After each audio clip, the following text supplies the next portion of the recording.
Here. We could all please stand for the pledge. Ray Rep Search, could you please lead us in the pledge?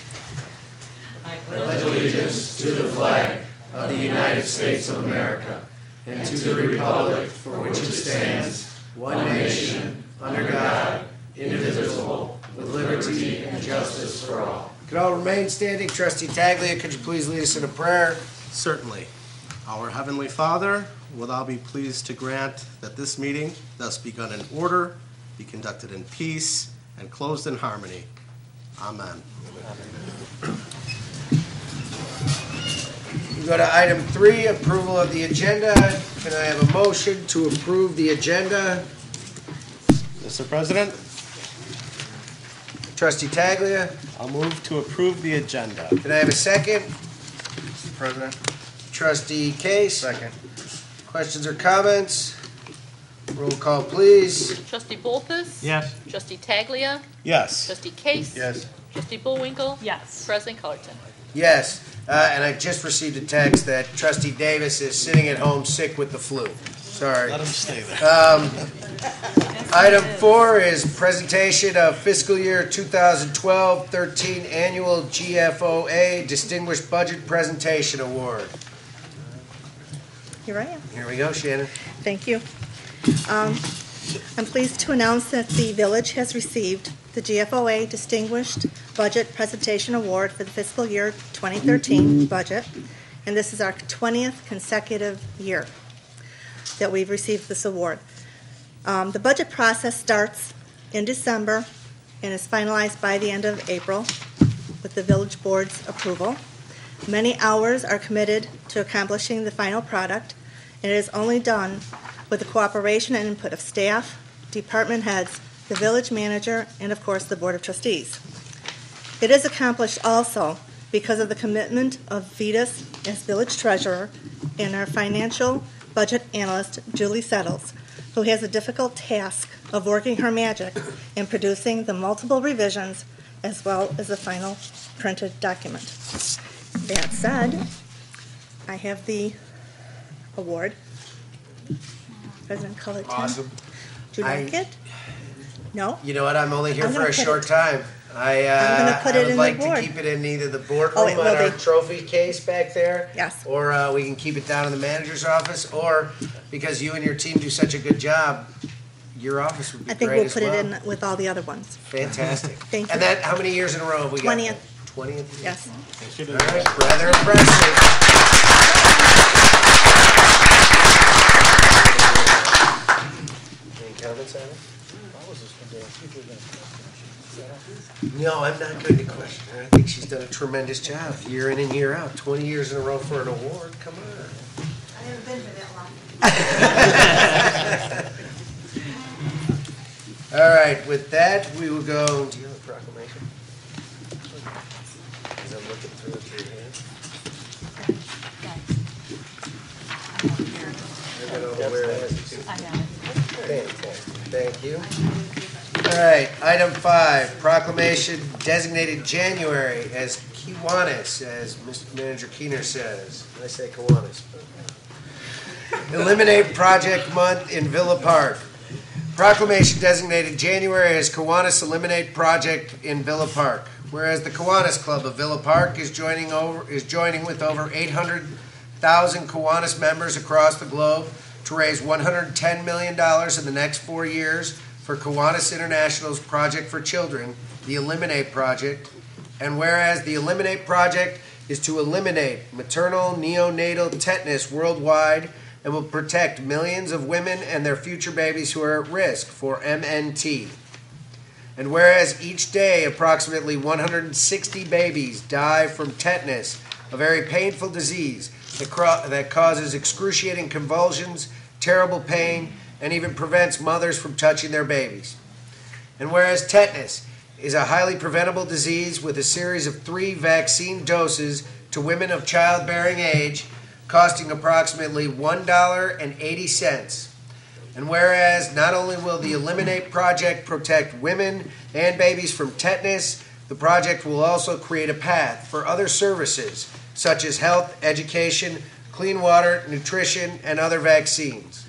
And whereas Kiwanis' mission is to change the world one community and one child at a time by making our world a healthier place to grow and live, therefore I, Thomas Cullerton, President of the Village of Villa Park, and on behalf of its residents, declare January the Kiwanis Club of Villa Park the Eliminate Project Month and encourage all citizens to recognize and support this very humanitarian endeavor.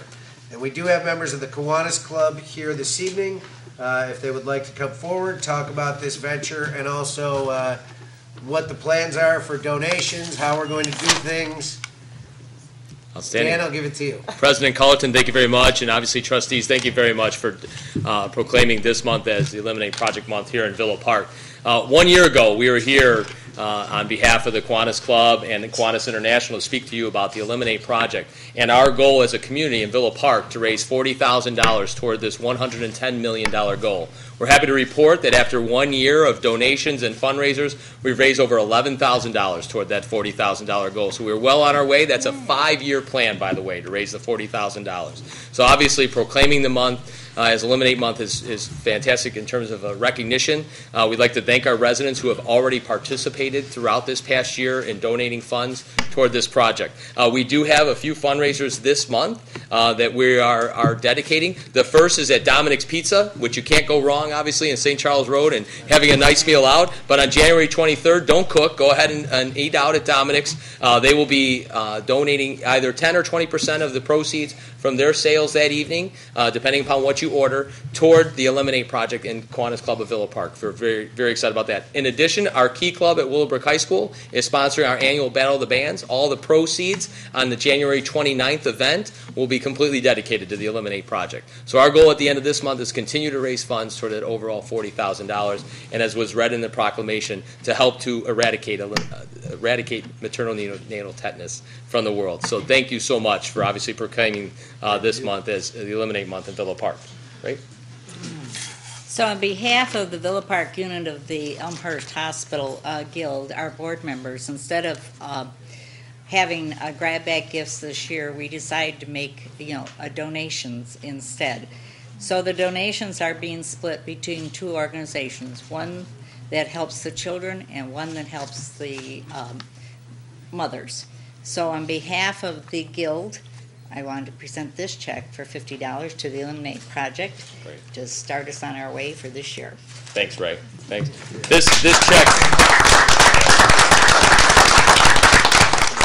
This check, by the way, just represented that we just saved 27 lives. So I think just to quantify that, $1.80 is what will save the life of a child by providing the vaccine that's necessary to their mother. So that's why we asked for the $1.80 donation from every resident. That's where we came up with the $40,000 goal for all of Villa Park. So it's a tremendous contributions like these that help us toward those goals. So thanks again. As we continue this effort, we'll continue to update you because it's been a great partnership. And feel free to ask us any questions along the way, or if you have suggestions on how to further this project, we're always all ears. Well, I have questions now. Who do you have with you, Dan? Thank you very much. I'm gonna let them all. They pretend like they don't want to be up here, right? So I'm gonna ask them to please introduce themselves. Okay. So, right? Thanks. I think you know this guy. Yes. Fire Chief Ron Warkosnik. Irene Schaefer, I'm the treasurer. Ray Repsearch, secretary. Carl Chukonis, member of the club. Greg Gola, Parks and Recreation Director. And we have a couple other members that are up with you, by the way. Yes, as we well. do. So, Fantastic. And then, so you have the Dominic's one coming up. Are there cans anywhere around? I mean, do we have those out? we have donation cans throughout the community at different locations. Okay. You can see them, at businesses that you frequent. We collect those on a weekly basis, and those are nice in terms of a regular revenue generator. As Irene said, she's the treasurer, so she keeps all the books. We have it down to the dollar and the cents as to how much we've collected up to this point because of all those great donations. So Excellent. Great. Well, thank you. Good Thank luck you on so the much. venture. Thank you. Dan. Thanks. Great. Good check, huh?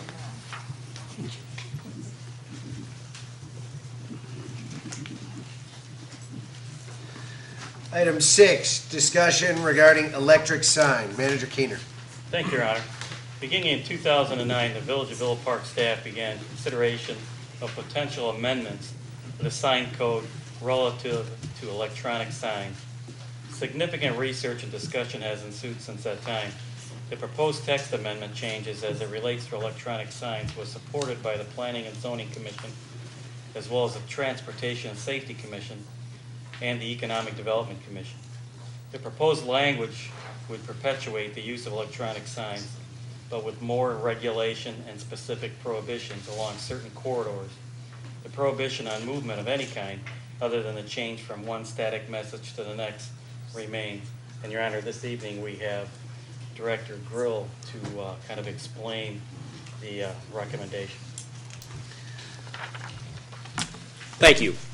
Back in 2009, the Planning and Zoning Commission started public hearings on proposed changes to the sign code as it related to electronic signs. Since that time, there have been 8 public hearings to discuss this particular issue. A formal recommendation was presented to the village board last year. It was continued. I reviewed all of the data that went into the proposal. I found the data to be very well done, accurate, reasonable. I went back to the Planning and Zoning Commission last month just to review those recommendations with them. They all still supported those recommendations. So this evening, we're seeking direction on which amendments, if any, this board wishes to take as it relates to electronic signs. Basically, there are specific recommendations that were made that would place a time limit on how long a static message could stay up. The recommendation, right now there is no specific time limit on how long those messages can stay up. The specific recommendation that was made by the P&Z was 3 seconds. The second was to prohibit 4 specific areas where we didn't want to encourage any more electronic signs, and that included the train station area, the St. Charles Road corridor, the Ardmore and Park area, and then the South Villa Business District. Currently, there is no regulation on how long these signs can be on. In essence, if you wanted to run your sign 24 hours a day, you could do that.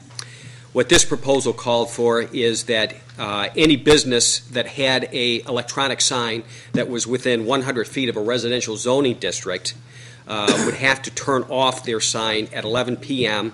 and could not turn it on prior to 7 a.m. unless that business was engaged in the operation of regular business during those hours, in which case they could have their sign on during their normal business hours. The other thing that our code right now does not address is the brightness of the signs. And the recommendation being made would require that all signs be equipped with automatic dimming devices, sunscreens, or operate in a manner that is appropriate for ambient light levels and no external illumination. In addition, the proposal would allow background colors or displays to change only when the message changes. Right now, you can have an electronic sign that overhangs the public right-of-way. The specific recommendation being made would prohibit the overhanging of any of those signs from a public right-of-way. In certain instances, we also allow roof signs, and this proposal would specifically prohibit roof signs as it relates to electronic signs. And the proposal before you this evening also would give sign owners 60 days to comply with the proposed guidelines that are being made. One of the things that I noticed in my research that was not included in any of the proposals was a specific limitation on the amount of signage, of electronic signage for the overall signage that would be allowed. Right now, currently, if you're permitted 100 square feet of signage, you could have a 100 square foot electronic sign up there. I think that a more appropriate amount would be 50% of your allowable sign area. In fact, probably 90% of our current electronic signs in town currently have about 50% or less of their current electronic sign of their total sign area. And then the last issue that came up is I noticed that in our sign code It is mum as it relates to public or government signs. A lot of communities, just for the sake of ease and not having to go before a public hearing process in front of the P&Z and then coming back to the village board, is a proposal that the government signs be allowed in any zoning district on publicly owned land, and that sign be of any size, height, or location. So with that, I'd like the board to, if you have any questions concerning this, and if it's something that you want to do, staff would prepare the necessary ordinance and come back to the village board for consideration. All right, since we're at Committee of the Whole first, is there anyone from the public who would like to speak on this? Anyone from the board? I have a question, Patrick. Sure. Do all of our it's been an ongoing issue for a very long time. Have we contacted essentially the sign owners and let them know we're revisiting and coming back to this? No. Okay, I would make the recommendation before we come back with anything to the board, if the board so chooses to relook at the issue, you let them all know. I mean, there was a heavily vested interest by a lot of members of our community who own businesses and live in this town, who came to all those P&Z meetings, came to all those different outreach points, talked to many of us, emails, phone calls, and we're very interested in the entire process. So definitely when this, if the board recommends that they'd like to see something come up, I would definitely, so as not to hear from them after the fact, make sure that they're aware that this will be coming back up if the board so chooses to put it back up and ask you to go forward with it. Any questions for the board? Trustee Kase? Yeah, what I'm seeing is some of these people that are putting up these electronic signs are approving their business area with the signs. I'd like to know what we're going to do with the businesses that got signs that are broken and everything else. Are we going to respond to them in any way, or? Well, if you have a broken sign, then your sign is in violation of our property maintenance code, and you'd be cited for non-maintenance of required building components. Okay, because these electronic signs look better than some of the signs that I won't mention North Park Mall at all. But Thankfully, you didn't mention it. It's discouraging to the businesses, I feel. I mean, I think we should look at that first. Well, effective code enforcement is an ongoing issue, and this goes right along with it. But technology has been such that there's just been a huge propagation of these types of signs. And another thing that staff did, and it was included in your packet, is looked at other surrounding communities. Because we don't want to place our existing businesses at a competitive disadvantage as it relates to other communities surrounding us. So we tried as much as possible to try to blend this proposal such that you really couldn't tell whether or not you were in Villa Park, Elmhurst, Lombard, Addison. It's fairly consistent. When this comes through, how do you anticipate, if the board says to go through, how do you anticipate coming back to us at Committee of the Whole again, or going straight to agenda, taking suggestions, going with what we have in front of us? Well, it's my suggestion is that we take what we have in front of us, and if that's what you're willing to consider, I will contact all of the business owners and let them know the outline of the proposed changes that would be made and when it would be up at the village board for consideration. Trustee Bulthuis? Up till now, we've sort of been hoping that the businesses in town police themselves real well with the signs that they do put up. And we've had examples recently where that really isn't the case. So we do need something in an ordinance on how these signs have to function. And we've got hundreds of hours that have been spent on it already by different commissions and the board up here. And I agree with Senator Cullerton that we've never had a senator lead our board meetings before. So it's going to go down in history. So I would recommend that we do contact the businessmen, but to do that so there can be talking points, we really need to have a document of what we're actually looking at. I would agree that we need a document of what we're looking at, and I would suggest having a meeting prior to bringing it to a board meeting. This is for those of us who've sat through it. It's not a short meeting when it occurs, and there's a lot of back and forth over what works for businesses and what doesn't work, and why 1 second here could mean the difference on cost and message and everything else. And I would say if the board wants to go through it, go forward with this, then my suggestion would be to have at least one meeting, possibly in that Committe-of-the-whole meeting room with whoever wants to come. But make sure the businesses that all have them know that the meeting's going to occur, and we have a time frame for them to come in and discuss what we're going to finally be discussing and proposing. Because you're going to see, welcome aboard, but you're going to see a year ago this issue wasn't taken lightly. Trustee Aiello brought forward a motion, brought his own ordinance trying to tweak. We tried to blend as many different options as we could. And it still got to be to where it was a pretty big impasse. So rather than be a whole meeting up here, I would suggest, I'd like to see it move forward, but let's have that meeting be an open meeting in the Committe-of-the-whole. Because once you give people this, once you give the sign owners this and business owners this, they're going to want to add or possibly take away and have their opinions heard. And you could be in for a very long night if you do it here during just a general meeting. Okay. Trustee Bulthuis? Yeah, I would say the same thing.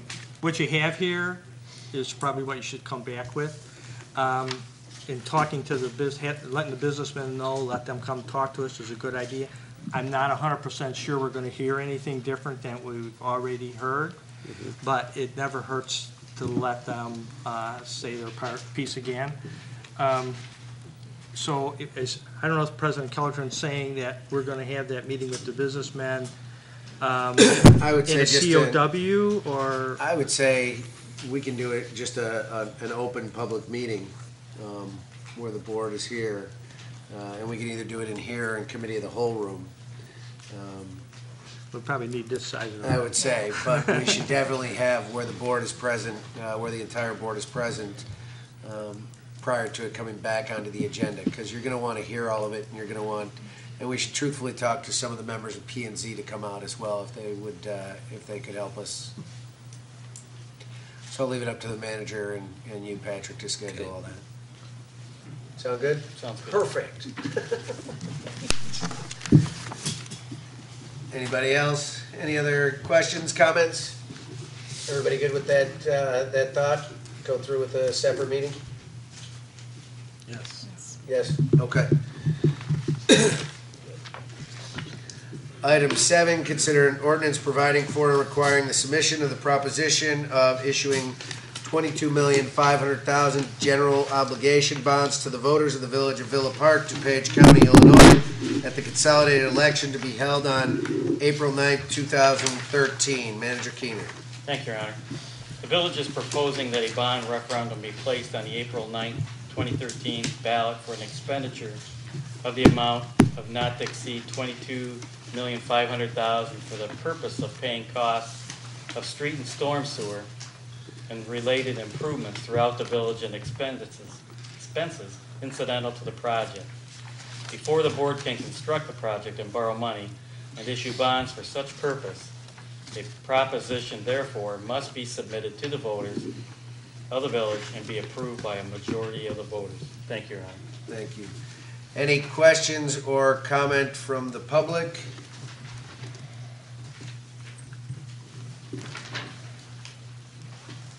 Yeah, it's a change. Okay, just wanted to make sure. Questions or comments from the board? This was asked by Trustee Aiello. Trustee Aiello and myself went and chatted with Ice Miller. Ice Miller is here for questions or comments. You know, we've tried referendums before. Trust me, I've knocked a lot of doors in the past year, and people in this town are still clamoring for roads to be fixed. People in this town still want a solution to getting these roads fixed. We've had multiple meetings with Michigan Avenue, Van Buren, North and South Michigan Avenue, actually, Wisconsin, Kenilworth. We've had, this has been a constant throughout my 4 years as a trustee, now my 4 years as a president. And truthfully, with the amount that needs to be done, I would imagine Vetus would probably be a good person to ask. Vetus, how did we get to this number of 22.5? He wasn't expecting it, was he? Well, the last number, I believe, was 25 or 27.5, so Right. we started from the old list, modified it, and took off what's been done and tweaked it a little bit. It's not a final list, but it's working off the original list of 27.5 from And over- 2008. And had we actually passed that referendum 4 years ago, we would have been pretty close to being done, correct? It would have taken a good 5 years, so we would have been About a little more about than year halfway. 4 or year 5. Okay, so we'd be in year 4. And what was the goal of that referendum? Every 27. street in Villa Park being over an 80% grade, correct? That's correct. So had we passed it 4 years ago, folks, we could have, we'd right now have about a year and a half left, and every street in Villa Park would have been at an 80% grade. Or we'd have 2 years left, right about there. Any other questions or comment? Any questions or comments again from the public? Come on up, just come to the podium. All right, questions from the board? Trustee Bulthuis? You know, we all agree that there's a need to get the roads fixed. Everybody up here has talked to residents who live on a bad street and want to know when it's going to get done. And so it is an issue that we have to address, but we've tried 2 different times now to have a bond issue to get this passed, and it failed.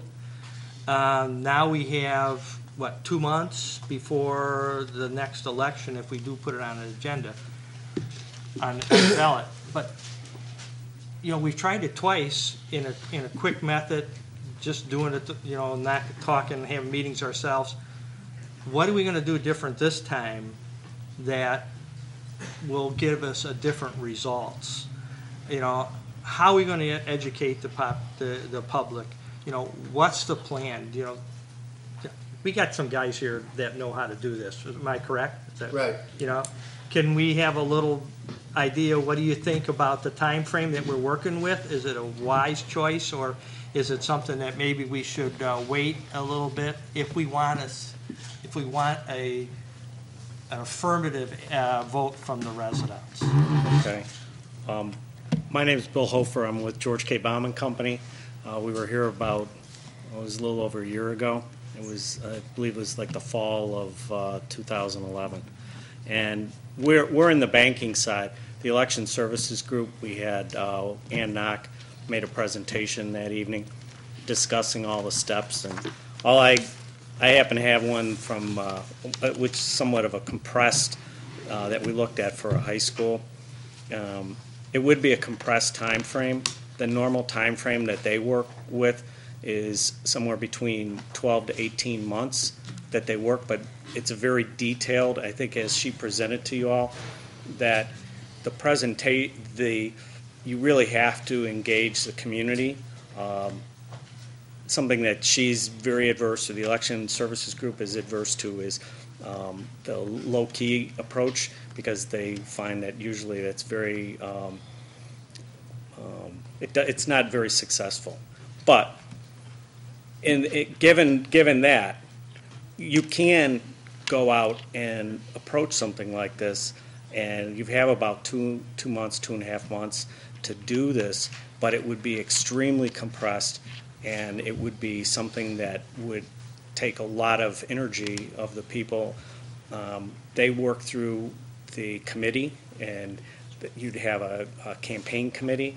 I don't know if you've formulated or thought about a campaign committee, but essentially the village, once they adopt it, the village cannot advocate for the project at all. It has to come from the committee. And then what they would do, and where they would work with the committee, is in formulating different promotional pieces, things that would work. Like, you all been through campaigns, so you know the copy and the different ideas that you have to come up with, that's what they do. But again, it's reaching the community and getting that message to them in a tight time frame. You know the community better than we would know it. Part of what they do in the normal context of what they perform is they do a mail survey. The mail survey, then they follow up with a phone survey. It's very detailed, it's very scientific. They get feedback through those surveys where they're able to gauge the level of support and the threshold of support in the community at different levels. One of the key things that most communities want to know is what's homeowner impact. Well, that's a factor of how you structure the bond issue. And you have up to 40 years to structure a bond issue on a referendum for a municipality. We're not saying 40 years, that you would use 40 years. The second factor is you have existing debt that the homeowners already are paying. You structure the new debt. Usually you try to temper and minimize the impact to the greatest extent possible to the homeowners. The other aspect is the need. That's a major issue. People go in to vote. It's the impact to them, but at the same time, they support things that will benefit them in terms of the streets are so bad, they want it improved, pay for it. There's the pay-as-you-go method, and they've done campaigns for this very issue. And one of the things that I mentioned to Rich was they had a cone. They showed cones, and they said, you can have cones for the next 7 years because as a pay-as-you-go, that's how long it'll take if you don't want to bond it. Or we can get the cones and it will be done in about a year if we do the bond issue. So it was, here's your choice. Do you want to be driving through cones or for the next 7 years because that's how long it'll take on a pay-as-you-go basis. And they got the support and the referendum passed. So there's so many aspects of it. I mean, this is just something that, and I know they had presented this to you at the last meeting, but there's different things you do prior to the adoption and things that you do after it. But a lot of it revolves around knowing what the community, how the community feels about it, and that support. So, well, my concern, Mr. President, is the fact that, as we just heard, a committee, a survey, mail survey, a phone survey, and then using that information to put out your educational materials, that all takes time. correct. And compressing all that into a 2-month, 2.5 months, starting from today, is a huge undertaking. And I just hate to do it and then have it not work, not be able to gauge the input, gauge the feeling of the community about how they feel about it. I've looked through the past bond issues and how the votes came in and the areas that the votes came in. Our biggest challenge is that the people who want the street repair are the ones who are on the bad streets. Mm-hmm. The ones who are on the good streets, they really don't vote in favor of it. Now, it's a whole educational process to let everybody in the community know how important it is to the community as a whole, and we're all stakeholders in the community. Mm-hmm. And that takes time to get that message out. Right. And I'm just kind of concerned that if we do this quickly without an actual plan, a game plan, and sufficient time to educate all the voters in town, we're just setting ourselves up for another failure. And then we're still 2 years behind then starting it, and we're still 2 years behind before the next election comes. Well, our election services group would be prepared to assist you in every way possible. Mm-hmm. The one thing you have are the low interest rates. That's probably your number one key benefit right now, is that and coupled with that is the bids you would expect would be very competitive in this market from contractors Yeah. on something like this. They had 22, I believe it was 22 issues this past November. They passed 20 at 22, and it was a little over $1.5 billion. But again, that's the working through The process. They're very thorough, and I know that was part of what Ann's presentation was last time, is they're extremely thorough and detailed about it. But it's not to say that they have not been successful with short campaigns. And we had a conversation today with them about that, and it was, look, we'll gear up, we'll do everything we can, and we'll see. I don't know, to the level, how much all the different steps they have that you would be willing or want to involve them on, meaning like the surveys and all the different things. So These most recent issues, was this during the presidential election? yes. Any other questions from the board? President Cullerton. Trustee Taglia? What would the costs be involved for the village to work with your firm to try to get this From the pushed like in the short compressed from period the of time? underwriting side, normally we're 1% on an underwriting. For all the campaign, we don't charge anything on that. We just look to underwrite the bonds. Okay. That's part of what we offer. And the firm created the election services group. It was 18 or 19 years ago. They do not charge for it. If the only thing that the village would pay, or you have to pay for mailings, if you elected to do a survey, that's done outside. They put together the survey, they formulate all the questions, but the actual, like a phone survey, that's done by an outside firm, and so it's whatever that outside firm charges for the survey, and that depends on how many questions, and normally it's 400 people that they contact to have it statistically valuable or statistically accurate. Then postage and anything in terms of printing. Yeah, printing and postage, because that's all done outside of the firm. But they would formulate all the copy. They put all that So we'd together. have to get quotes on the cost from an outside vendor to do these services. For the printing and that, if you have somebody who does printing and that, our election group would create the verbiage, the ads, the what have you. They put that all together, yard signs, they do that.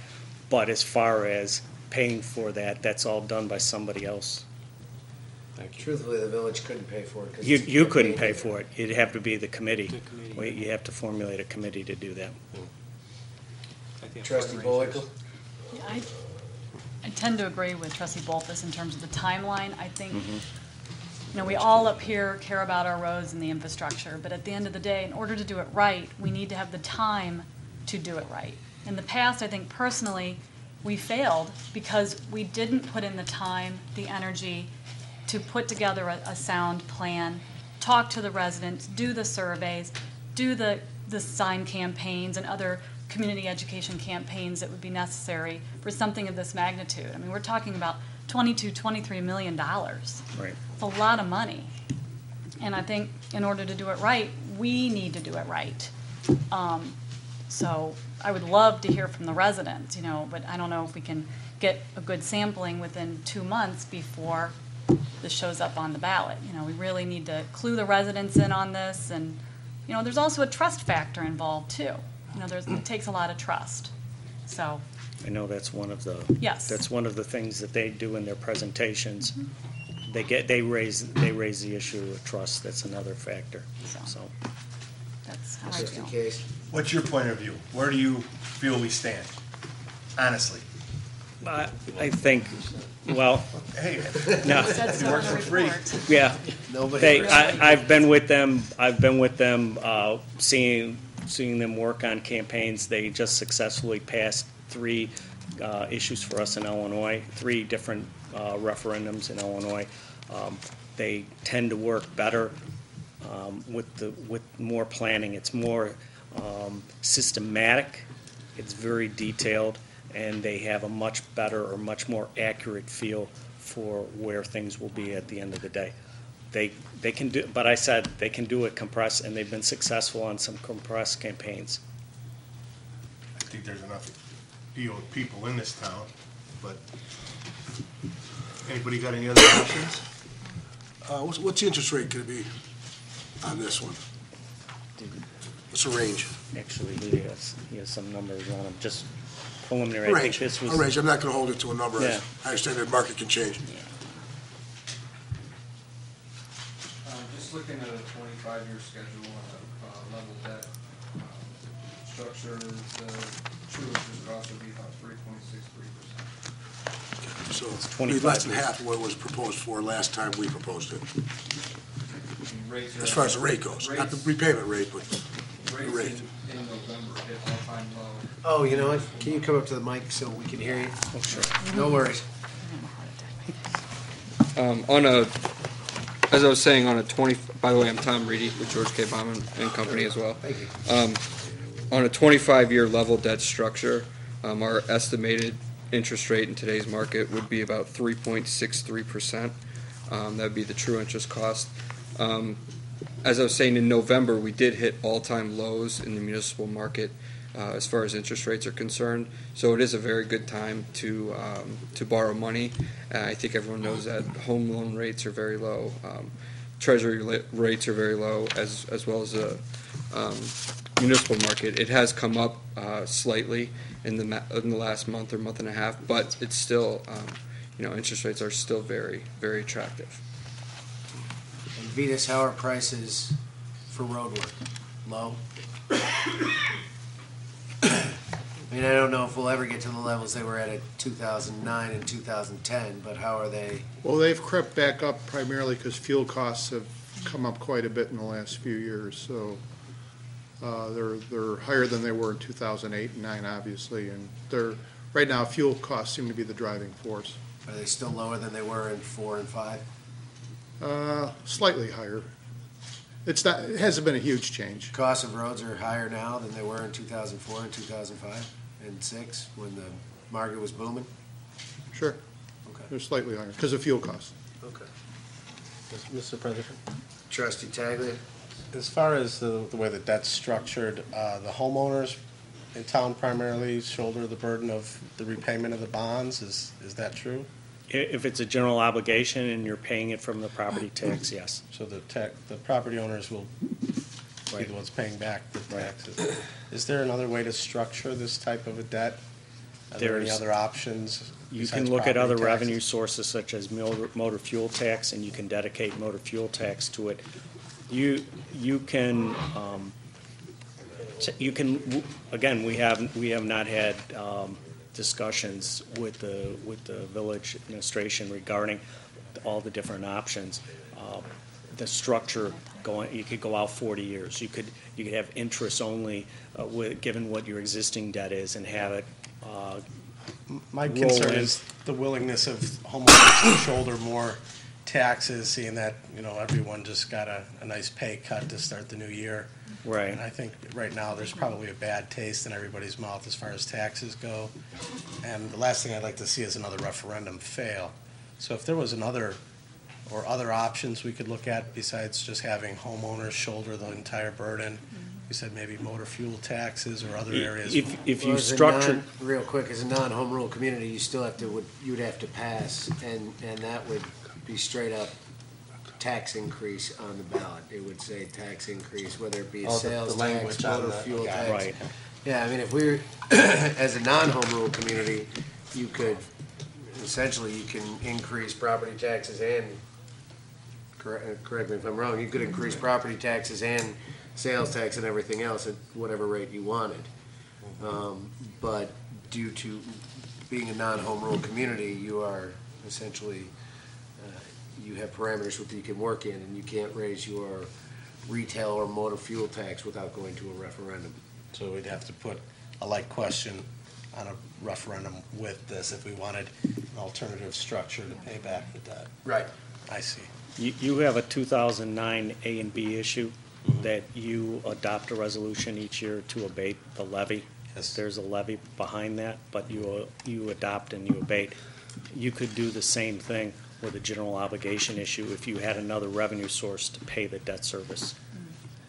The other thing you have to remember is with how the question would be proposed, if we're going off of prior, you would actually be able to specify that it's paying the cost of street and storm sewer. If you recall, because of what the governor signed into law 3 years ago, not only do you have to put storm and sewer on there, you actually have to put that it could possibly include municipal services, could possibly include Swimming pools? It could possibly include, well, it could possibly include other projects, because the governor allowed people until 2014, was it 14 or 13, where you could use retail sales tax that were dedicated for streets to other budgetary issues. Whereas this general obligation bond, it would say for the purpose of paying costs of street and storm sewer related improvements throughout the village, it could only be utilized for street and storm sewer related improvements throughout the village. And I think when the sales tax one went through, because of the language the governor, because of sort of the leeway the governor gave many municipalities, we had to add all that other language in there.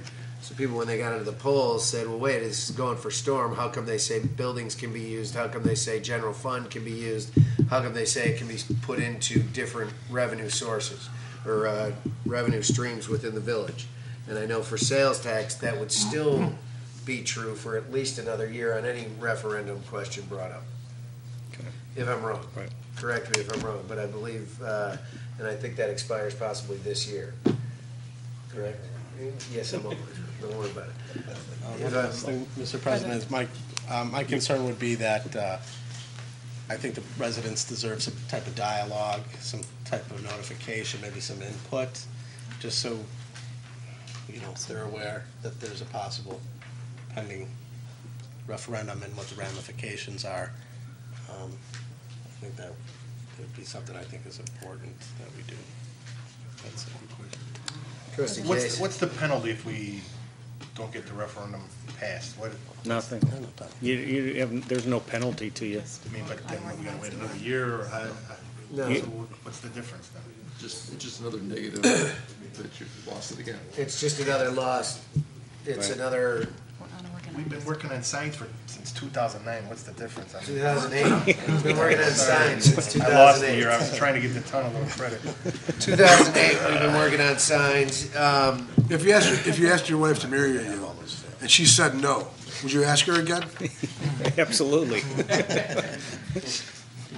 President Cullerton. Well, Trustee Bullwinkle?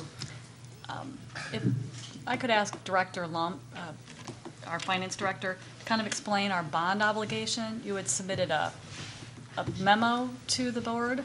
Right. I'd like to talk a little bit about that. Well, currently, we have, I think it's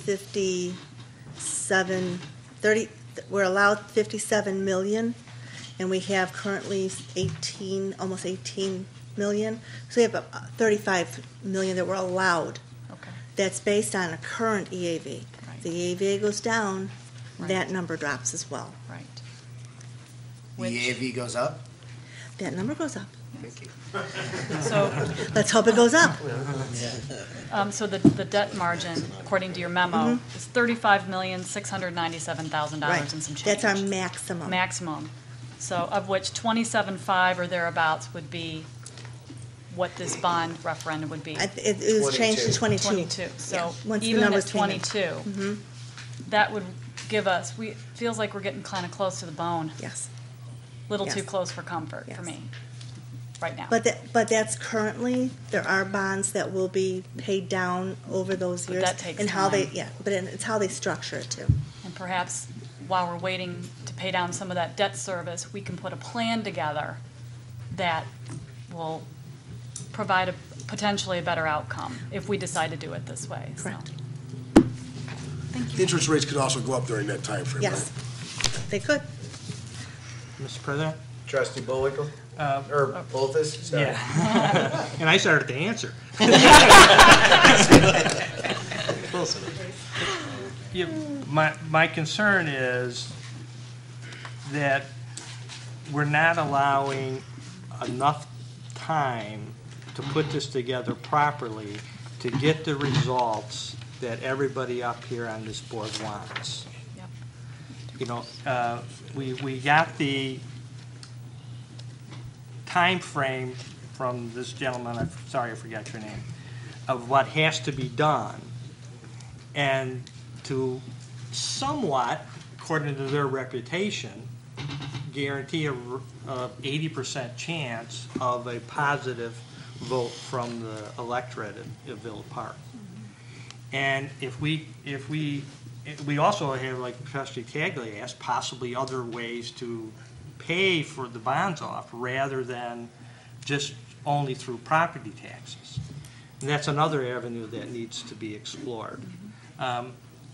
You know, I just come back to the thing, my point basically is we're doing this a little too fast. There hasn't been a proper thought and airing out of what we're trying to do here and to try to educate the public, especially the ones that live on the street that need to be repaired to get an affirmative vote for the bond issue. So that's my concern. Mr. President, Trustee Aiello? how much time have we had in 2004 and 2008 when those referendums didn't pass? Between the time that the vote was 2004, approved. we didn't do one. 2000. The last two, when were they? They were both one right after the other. Do you, One. do you know how much time passed between the time the vote got approved and the referendum was approved and then the vote on that referendum occurred? Do you recall? Anybody recall? We started probably in, I want to say, we started September because the time frame for putting it on the ballot was much shorter. We needed the language to be done in December, so we actually started, we put it up in September, and then after it failed, nobody really wanted to jump into it, and then everybody said, well, let's try for the sales tax one, but that was both in 2009 when we were probably in our, the worst economy ever. Yeah. So the time between the board saying, let's do this, and voting and saying, yes, let's do this and put it on the ballot, and the time the ballot actually, the vote occurred on the village residents voting on that referendum. Do you know the time frame that was in between? I would say it was shorter because the time we did it, it was the shortened primary, correct? Was it the shortened primary for the governor's year? Because I recall going to meetings like a week before the referendum in heavy snow.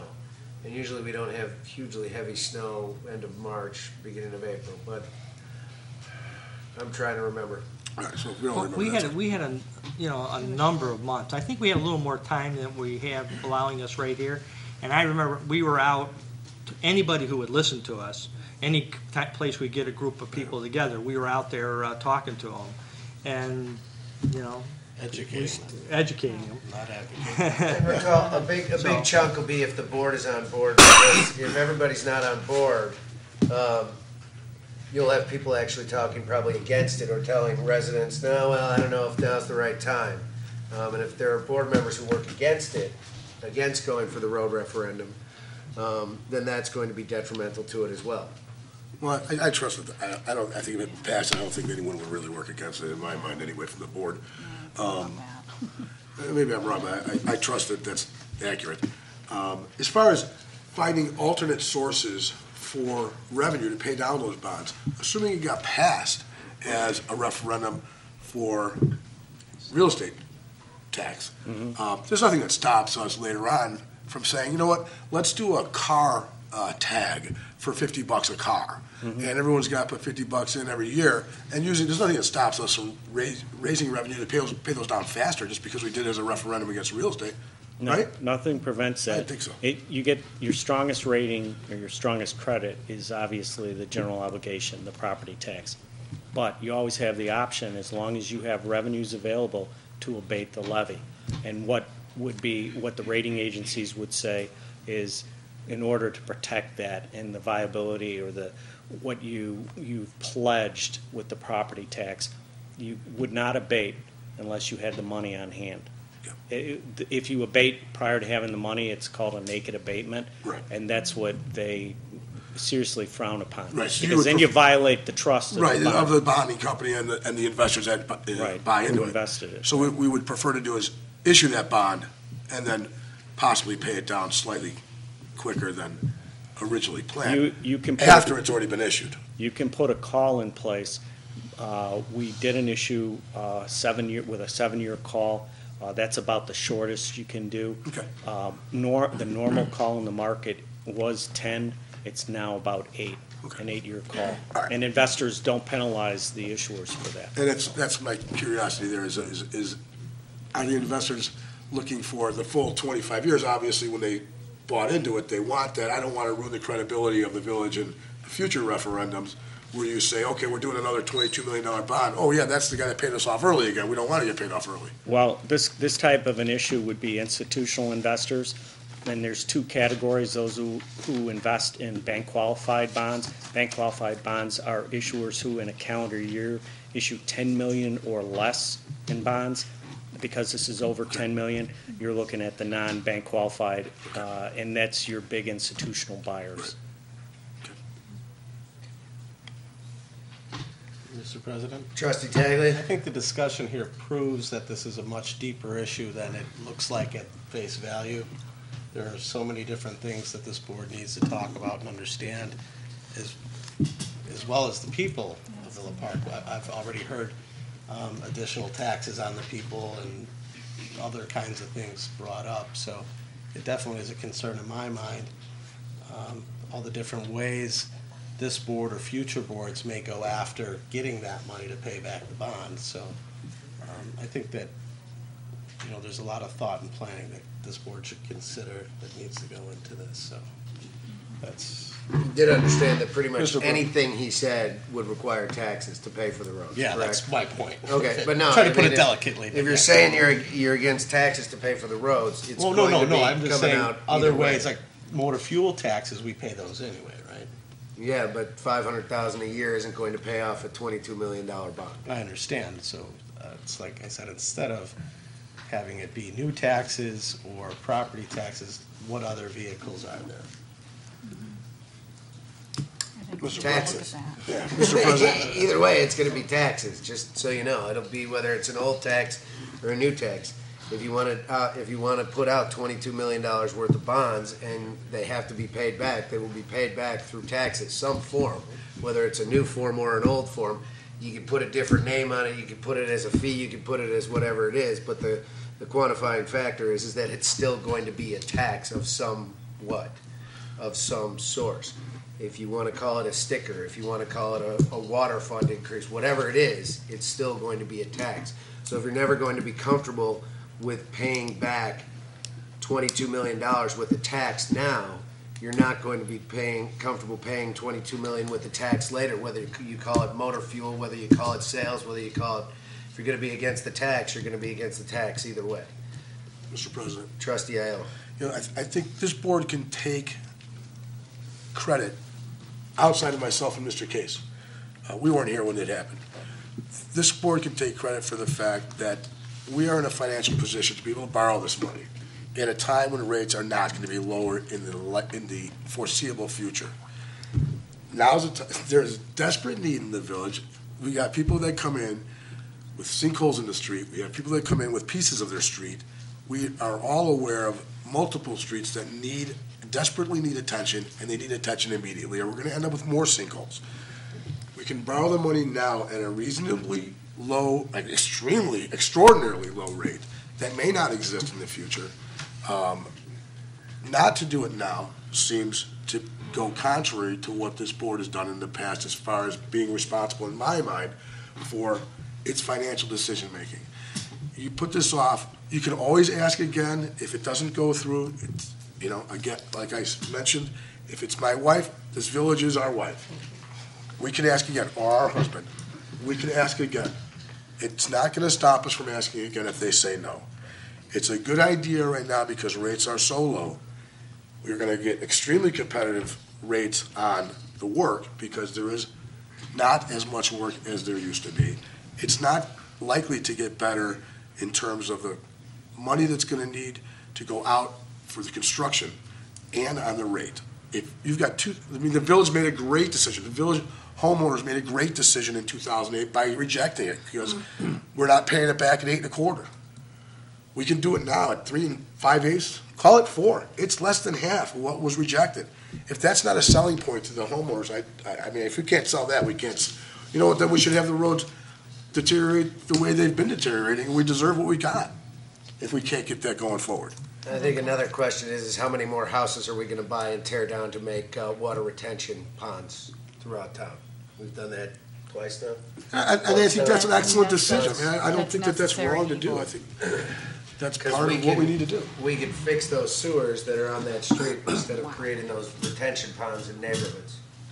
Trustee Kase? I agree with Trustee Aiello 100%. Can't hurt to ask. We're gonna wait another 2 years to do anything, and by that time, well, we'll be able to save on the street sweepers. You won't be able to go down the roads with those things anymore. I mean, it's getting ridiculous. It really is. How long, once this election is over, the next election isn't until the primary for the governor, correct? So you're talking a higher rate, so it would be March of next year. President Cullerton? Trustee Bullwinkle? Want to ask the experts, in terms of the interest rates where we are now, do you see those interest rates skyrocketing between now and a year from now, 2014, if we decide with the residents that this is a good idea? I mean, where do you see, I know nobody has a crystal ball, but where do you see the interest rates The Fed going? has announced that they're going to try to maintain, to keep rates down, but there's so many variables. Right. That's the problem. I mean, the variables, there are other factors outside of the Fed's control that can start to increase it. Sure. One of them, if you look at housing as a percentage of the GDP, you're going to, or GNP, you're going to, if houses start to rise, you're going to, will look like we're having a large inflationary shot. And once that, rates will start to climb on that. Right. And the housing has stabilized, and it is starting to turn the other way. Yes. So that is probably the biggest single concern from the Fed side, is that they won't be able to control that aspect of it, and it's too large a piece. But the chances of it going back up to 8% in a year, I mean, No. I'm not a gambler, No, but not 8%. play one on TV maybe. Not so. 8%. It's just, in December, in November, we actually hit 60-year lows. November. So that was the lowest on record that they've kept the records. And then we spiked, we went up, about 40 basis points, 45 basis points. Now it's crept back down on the markets. It's calmed down a little bit. There was a lot of the fiscal cliff. And the fiscal cliff can set our market off just like anything else. And we were reacting to, well, what if we do go over this, and what happens, and how will that affect us? And institutional buyers started to demand a higher price on the bonds. So it did go up, and there were some issuers, and we did a number of issues in December, probably the highest number of issues we've done in December in years, because people were pushing to get it done now rather than take the risk. And then as we got towards the latter part of the month and it deteriorated, then they were like, wait a minute, we were just a month ago, we were looking at this, and we said the market is going the other way on you. And so now it is stabilized, it's come back, and it's a very good market for issuers. Mr. President? Now, Oh, sorry. yeah. That said, and with the timelines that we've talked about, goes back to, I think, in all due respect, Trustee Aiello, I think what we've done in the past without properly planning, that's been a huge disservice. We go out, we scramble, we try to get this done, we've done it twice. And both times we've gotten an F grade on that too. I think, I do think we need to do ourselves a favor and everybody a favor, and let's really look at how we can do this right so we can succeed for Villa Park. So, Mr. President. a lot to think about. When the rates start going up, in the past, it's my recollection from a class back when I had not gray hair, don't they tend to tick up 4 or 5 times in about a 12-month period? Oh, it's when the Fed meets, the Fed just will say, okay, we're going up and it's a quarter to a half. And we're not in that yet. Understood. We're not in that. But what happens is the market, the interest rates that the investors are looking for, the rates that they'll buy the bonds at. For example, in December, they were up 45 basis points in a matter of, I think it started on the 6th, and by about the 20th, we were up that fast. And that's what was happening in our market. Again, a lot of it was driven by the fiscal cliff. And also there was end of the year that plays into there because some of the institutional buyers start to go away. They close their books so they can just be done for the holidays. But at the same time, the real driving force was the fiscal cliff issue, which is now we're in a negotiating session. So what happens there, if that starts up again, rates will start to climb. And in my mind, my crystal ball says that there's no real great risk right now. So I don't anticipate rates going up 3 points, 2 points. No. Within the next 12 months or by March of next year. Having said that, it's on camera, so I hope I'm not wrong. Right. Especially if we lose this, especially if it gets passed and we lose this. Okay, nothing more. That's all I have. Mr. President, can I ask one? Trustee Taglia. So if we go with this, you lock us in at 4.6%, is that right? Yeah. It's done. Well, 4.6, you were what, Yeah, 3.6? Yeah, 4.6, no problem. Too many numbers. All right, I'm going to close this out. Let's do a consensus to move this. What is it? Move it to the formal, and then tonight would be the first, and then next Monday would be the second. Correct? I believe it's the final this evening. Is that the way? Listed on the agenda. First and final. Yep. On the right direction. Okay, so you can do it tonight. All right. Well, then let's do a consensus to move this to the formal. Okay, Trustee Bulthuis? No. Trustee Taglia? No.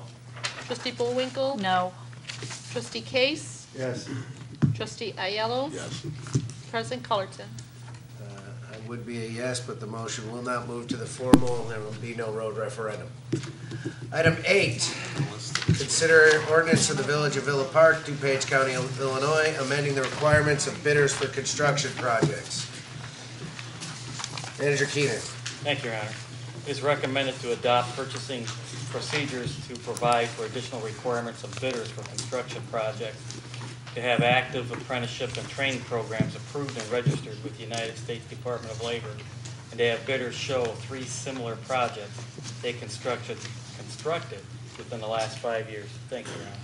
Thank you. Anyone from the public wish to speak? Make sure you state your name for the record, please. And John, Lost our please sign-in sheet. speak up a little bit louder. Oh, we Okay. don't have a sign-in sheet. How's that? Got cut from the budget. John Squeal, North Lincoln Avenue, Villa Park. On number 8, there was a comment in the local paper directed towards this, thank you, that stated there would be language requiring construction companies to be unionized in order to bid on work in the village, and I don't think that's necessarily true. I'm not sure what direction you're going with this, but I wanted to clarify that.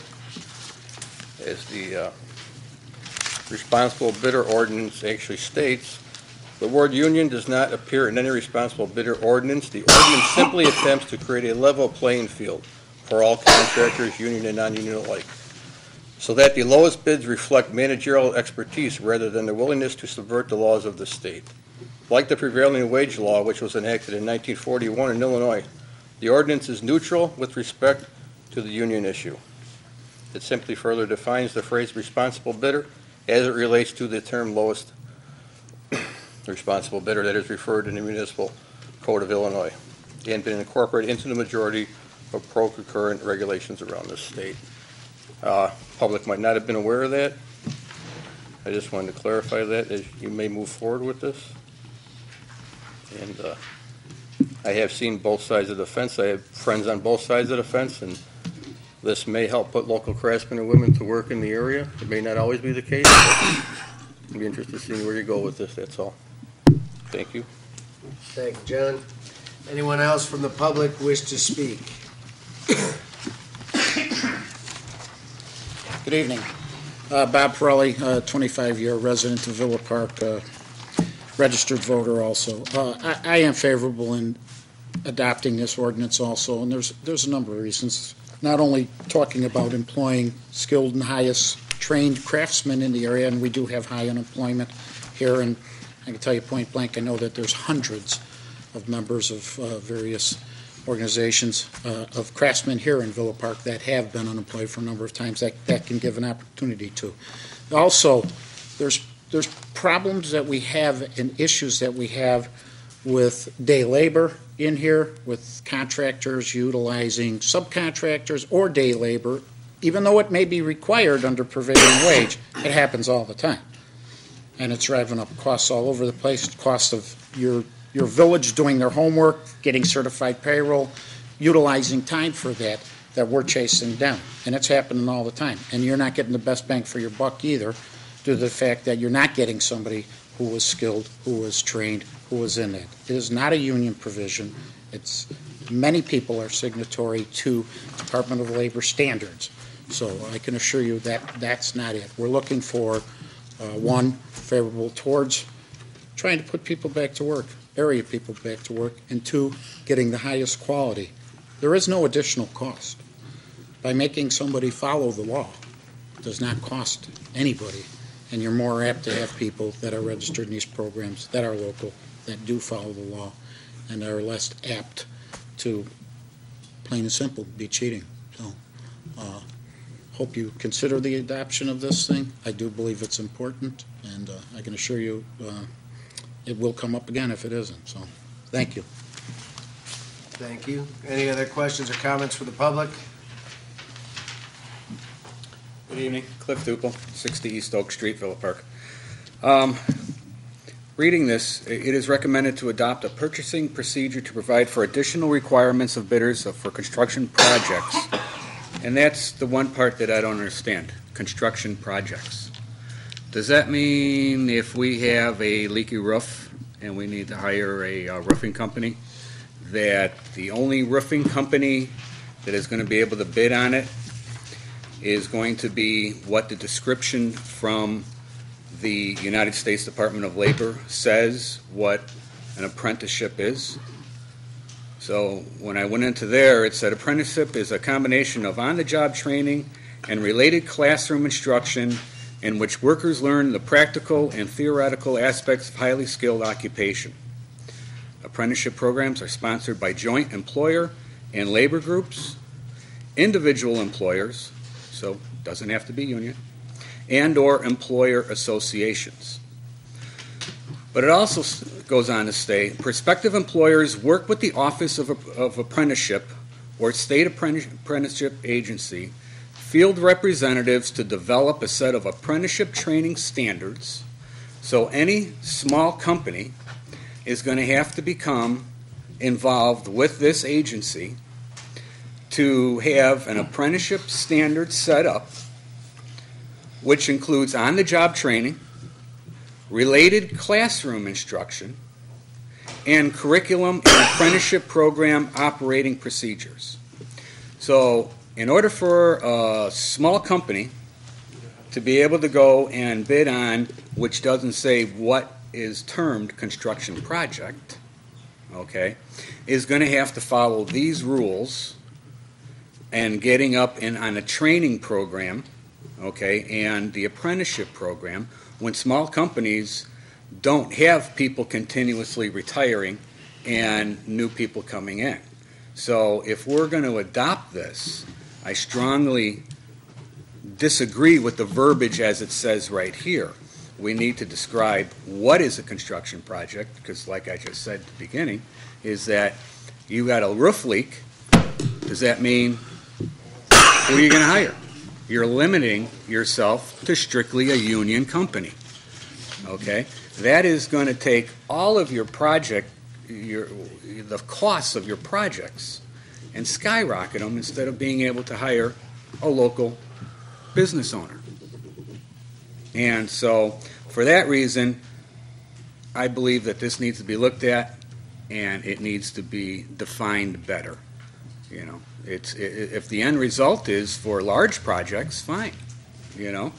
You want to, to where, like the gentleman just said, to where you have to go through and do all of your prevailing wage reports and all of your insurance reports and all of, Well, you still have to do that even if you're a roofer for the village. Okay, no, okay, well then, Don't you, when you, as the pest control, don't you have to give reported salary as part of prevailing wage? No. Not at all? No. Certified because payroll? there's no union. That's. They're to compete, I mean, to. It's not a union. Well, Well, but you still you- have to, wouldn't he, even as a pest inspector, still have to file under prevailing wage? Yeah, because it's not public construction. No, it's a not service. construction, I'm sorry. He's doing service. Service. Sometimes. Yeah. So what are you going to prevail wage against? Right, it's not construction, I'm sorry, I completely. Right. So, Pest control but is what it different. is that you're eliminating the small guy. And that's what, and it's not even defined of where this ordinance wants to go. Thank you. Any other questions or comments from the public? Can I make a recomment? Sure. The point that he's making about not having to and eliminating, we have many, many small contractors that are participant in many programs. And there's also individual contractors that I work with that are in standalone, signed with the Department of Labor. The standards that are set on the training are set through the United States Department of Labor. They've decided what they feel is the appropriate program for training. Now, whether it's a union or a non-union contractor, they have to have that classes or that curriculum approved. So, in this case, when he's talking about a roofer, he has to pay prevailing wage irregardless of whether he is not or is a skilled trained employer. It also, as I told you, it alleviates the problems we're having with independent contractors, with these day labor services that people are now utilizing them in, and you're not getting, in a lot of cases, the best qualified people where you, in fact, are, by law, requiring them to pay prevailing wage. So it's not an additional cost, and it's not a negative thing on behalf. There are many associations that they belong to that give them that opportunity to train. So I disagree with what he was talking about, and as far as where he was going with pest control, yeah, it's not. It's a That's service. It's not my fault. listed. That's my fault. There's a I whole apologize. curriculum in DuPage County that's listed on all the registered under prevailing wage. So. Thank you. Any questions or comments for the board, from the board? Mr. President, Trustee Taglia? there was a Senate bill that was 2643, made it to the House, and it hasn't been called for a vote. I just wonder, Mr. Cullerton, do you know, is that bill going to be brought to a vote in the House this year, or this legislative year? At this point, I do not know. We've had 2 days in Springfield. I would imagine. Come on, Tom. Here, it's all Springfield salt right here. It's, Okay, I imagine, as well as that, on top of multiple other issues will be brought, but It's got to be rewritten and resubmitted. It didn't get through due to time constraints, pension stuff, and other things. So it has to be resubmitted to come up from best knowledge I have. Yes, that will come back on the table. Okay, so if the state does pass this, we'll Well- have, is that true, as a non-home rule municipality, we'll have no option? Right. And there's the Village of North Lake just passed it a week ago. Over there, the capital development requires it. The compliance under Illinois procurement codes requires it. It's something that's time tested, and it is something that I find that is good for you. So that will probably take place, but in the meantime, municipality, school boards, districts, library board, a lot of people have, in fact, not only considered it, but adopted it, quite a few.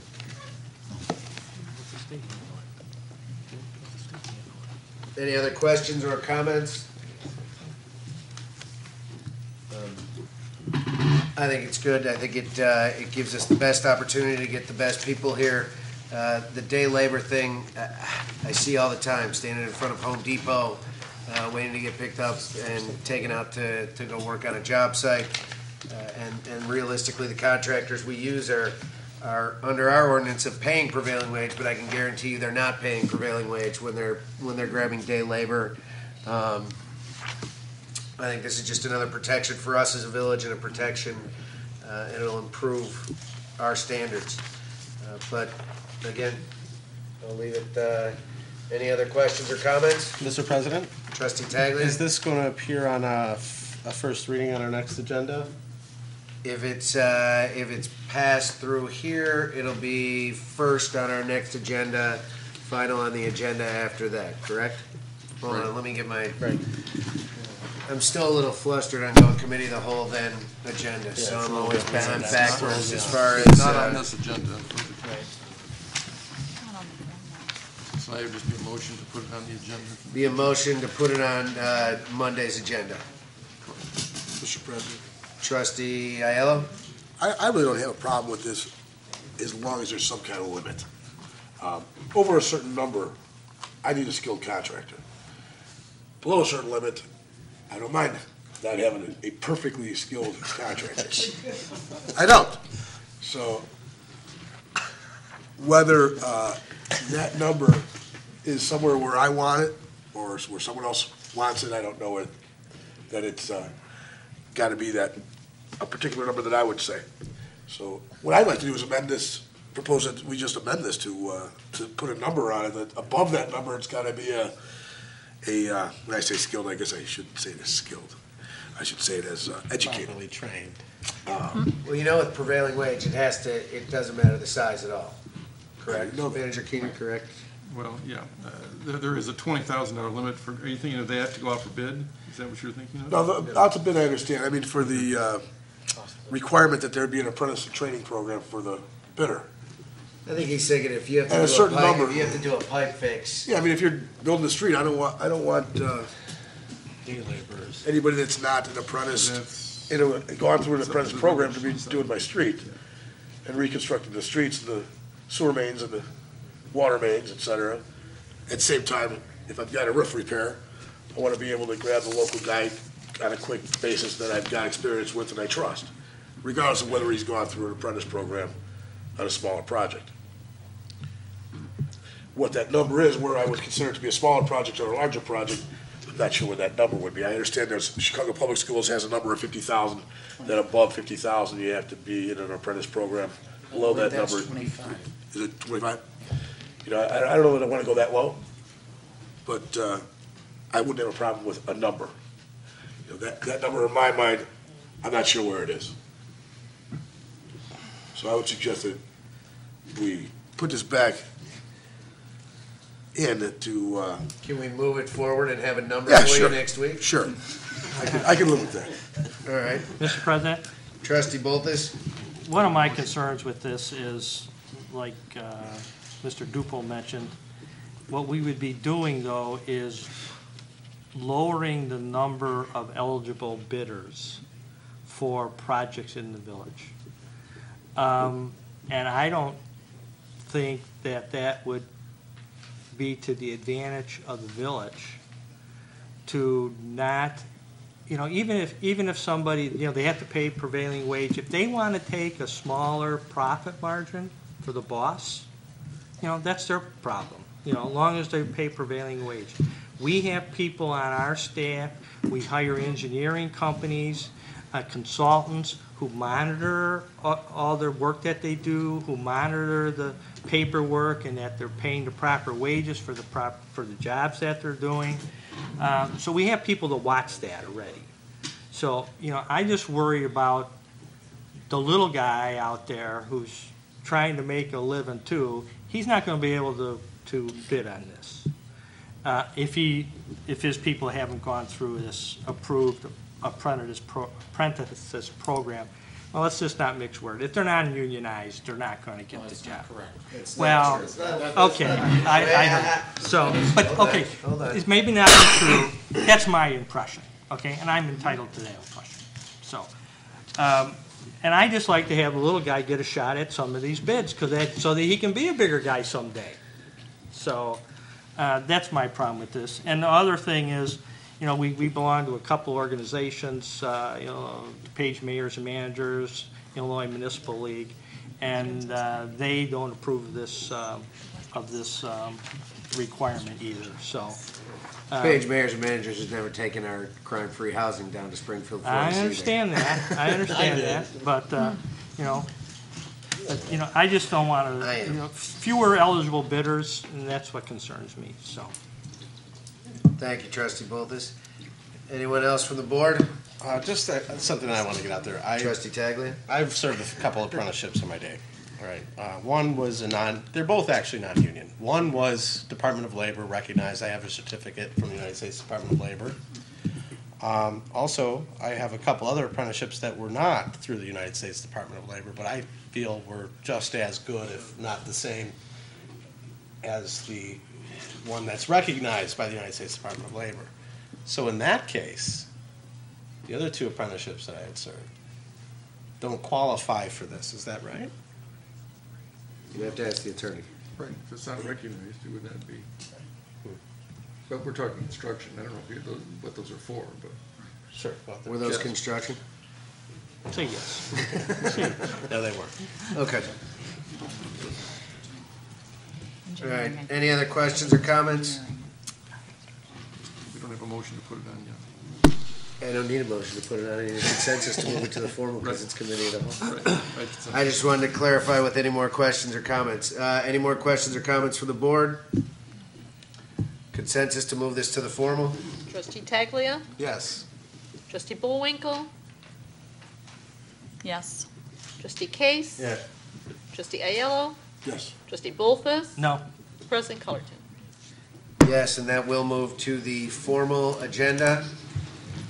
All right, item 9, consider an ordinance of the Village of Villa Park, DuPage County, Illinois, establishing a registration fee for a solicitor certificate of registration. Manager Keener.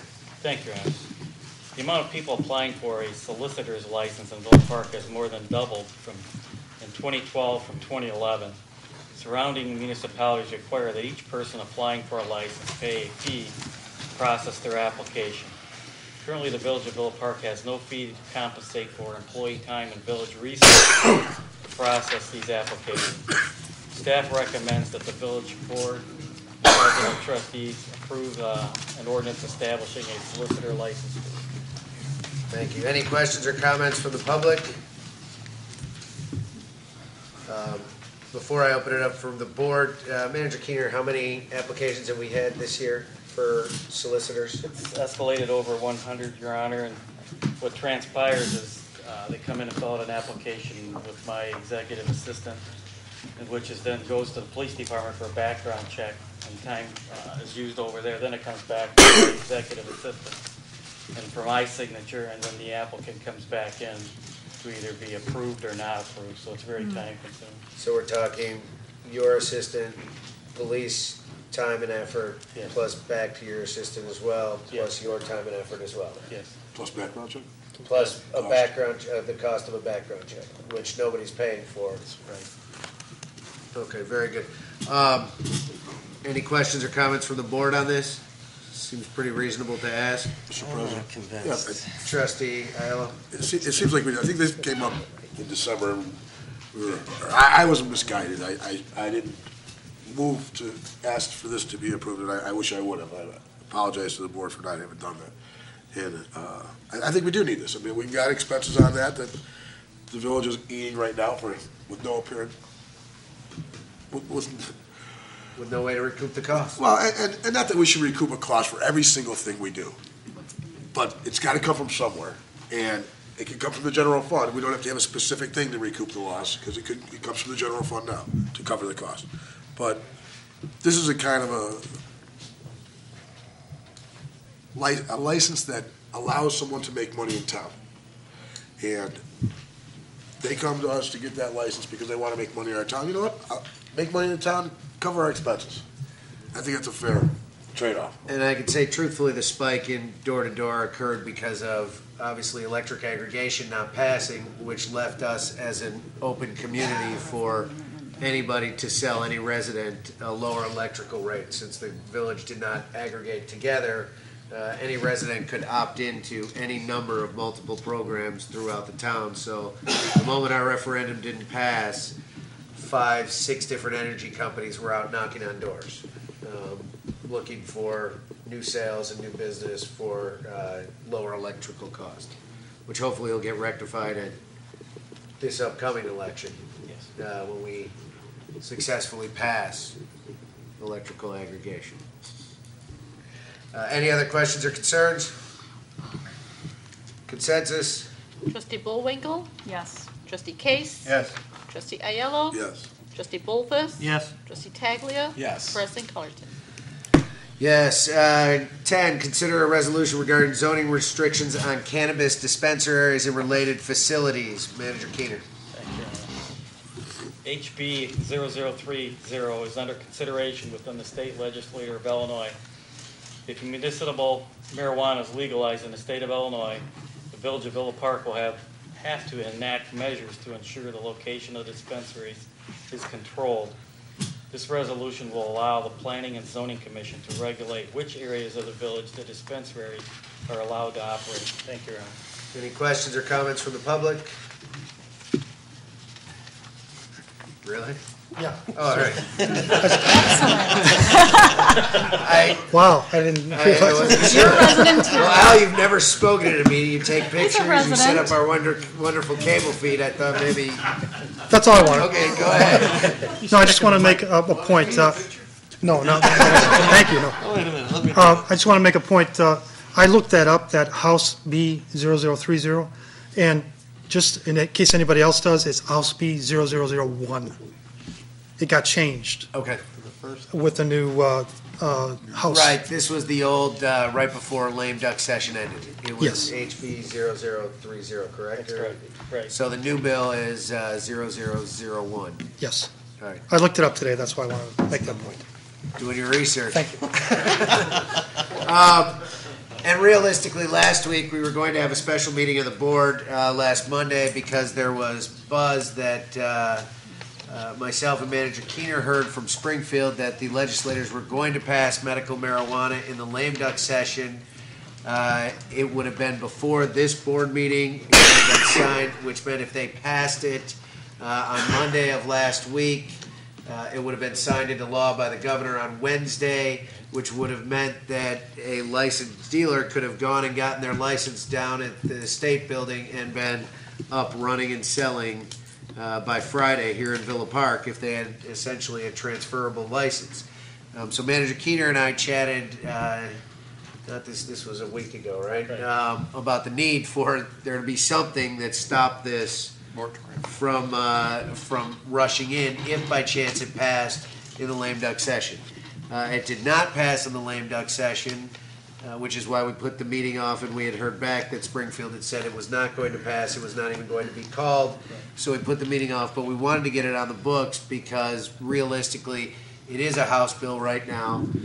We need to at least know what's going to come out of the state before it's brought to the village board for anybody to sell once it, and from my understanding is, at least on the House side, I don't know how it never got brought to the Senate, but on the House side, they were right at 1 or 2 votes missing. This time there may not be. So we figured this would be a layer of protection for us to at least, much like what we did with pawn shops, we decided where they could be in town. But we didn't do that until it was, they had popped up where a lot of people and residents had said, hey, wait a second, we aren't sure whether we wanted them there or not. So this just adds a layer of protection for us to essentially give us a little bit more opportunity for any of these to go up, so it's not right across the street from a church or the schools or anything like that. Any questions? Now that I took way too long to explain what Manager Keener and I were thinking 2 weeks ago. Mr. President? Trustee Bulthuis? In the wording for the resolution, do we eliminate the HB 0030 under consideration, take that wording out of there? Is that important that shouldn't be in there, or because that HB B0030 is no longer an issue. So I don't have the copy of the resolution in front of me. According to the, if you look on, where are we at? Which one here? That's a solicitation. If you look on page 2, second to last line, Manager Keener just pointed out, the notice of such hearing shall be given as required by law within 120 days after the effect of the proposed law, which would have been HB 0030 or any similar law. Okay. So I don't think it'll affect this in any way because we threw in similar law in there. That's good. Thank you. Thank you. Any other questions or comments from the board? President Cullerton, Trustee Bullwinkle? on the state level, where do you see this really going? What's the vibe? Well, it's a good vibe. No, Can only imagine. He said it. President Cullerton said it. At this point, I don't know. I haven't seen it. I haven't seen any bill brought. There's probably only been about 50 shell bills brought forward in the Senate. I know it is already proposed. Representative Lou Lang has proposed it in the House. The thought is that he probably did have the votes in lame duck session, but there wasn't the guarantee that somebody wouldn't have flipped at the last second. So rather than bring it up, and what you see a lot in Springfield is rather than people take the risk and see if a bill fails, they'd rather not have the bill fail. So they'll pull it. As opposed to letting, sort of like what we have done here many times, rather than seeing if something will pass or fail, we'll pull it. Springfield will do the same thing. They aren't willing to take the risk. So that's why it got pulled from lame duck, because it was too close. There were only 1 or 2 votes away. But I will say this, when I talked with Representative Nybo last year about whether medical marijuana would be called or not, he had said that in all of his public forums and in his legislative working groups, there was nobody who was giving him pushback on voting yes for it. I don't know if that put him as a yes or no vote, but he was finding the response within the district wasn't the level of hatred for medical marijuana that he thought. I don't know if it'll be called. It obviously won't be called in the Senate if it's going to be fought out in the House. They'll fight it out in the House. If it makes it out of the House, then it'll be brought to the Senate. I don't see anyone in the Senate. Nobody's ever brought the bill in the Senate, so I don't see it being brought to the Senate first. So the battle will be in the House. Which could take a while, then. Which means it'll probably, obviously, everything's got to be done realistically and goal-wise has to be done by May 31st, which is why we probably need to put something in place. Because with us, it'll take this meeting, next meeting, and a second. So we wouldn't have anything in place till the first meeting in February. And I don't see, it wouldn't go that fast because the House isn't back in session until January 30th. Now that it's on the regular docket, it has to go through committee hearings and then go back for a second, then go back for a third. Then if it passes the third, it has to go to the Senate. And then from the Senate, it'll go to a committee. So it'll get read on the Senate floor, then go to a committee in the Senate. If the Senate wants to change any of it, they'll send it back. So it could go back and forth. But this right here will at least give us some protections throughout. Any other questions? All right, consensus? Trustee Kase? Yes. Trustee Aiello? Yes. Trustee Bulthuis? Yes. Trustee Taglia? Yes. Trustee Bullwinkle? Yes. President Cullerton? Yes, we will move this forward. Item 11, consider an ordinance of the Village of Villa Park, DuPage County, Illinois, establishing the authority of the Liquor Control Commissioner pursuant to the Illinois Liquor Control Act. Manager Keener. Thank you. Village of Villa Park currently has a liquor commission that consists of the village president and 2 members. The proposal establishes a local liquor control commissioner to administer liquor licenses issued by the village in accordance with the Liquor Control Act. This ordinance would place the powers, functions, and duties with respect to licenses solely with the village president. Thank you, Your Honor. Any questions or comments from the public?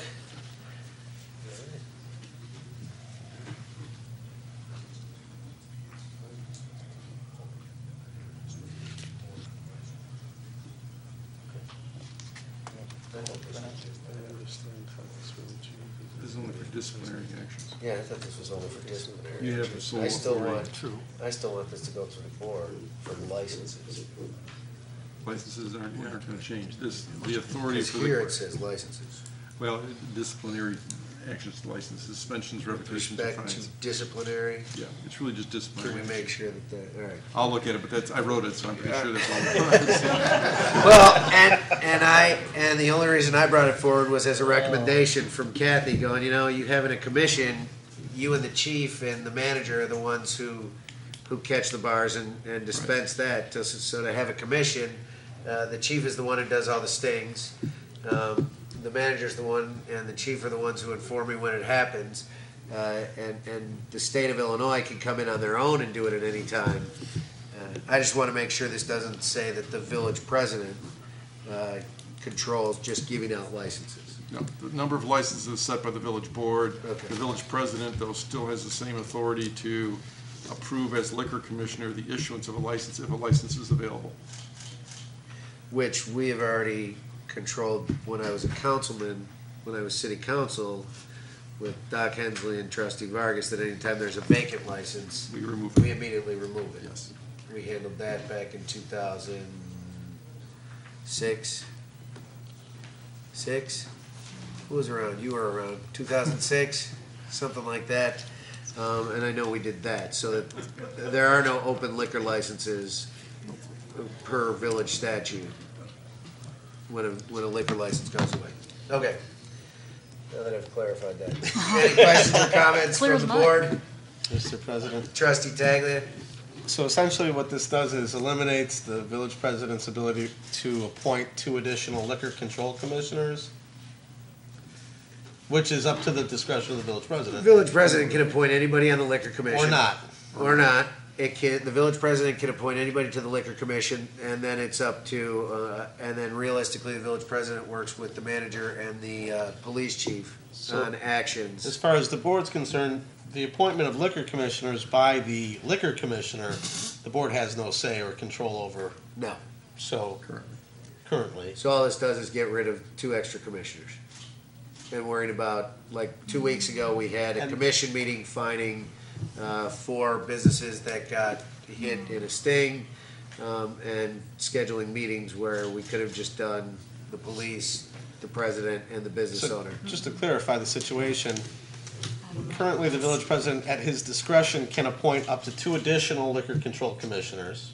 Correct. Which would sit with the village president as the liquor control commissioner, as what, 2 other votes? Correct. Only on disciplinary matters. Only on disciplinary. disciplinary matters. This kind of just streamlines that process so the village president can more quickly establish hearings. So if you had 2 rogue liquor commissioners that you appointed and said, no, we don't care if he commits violations. Well, here's the deal, if you had 2 rogue liquor commissioners, it would also, the president could also remove them. So that's because it's all really at the not an discretion. issue. It's really all at the liquor commissioners, all at the discretion of the president anyway. There's no board input for liquor commissioners. The liquor commission is a totally separate entity. Is that Correct, correct. That's the way it's written. That one small area of discipline is being removed so that the hearings can be held before the mayor in kind of a more expedited manner, instead of trying to get a commission together. You guys are good with that? Well, thank you, Your Honor.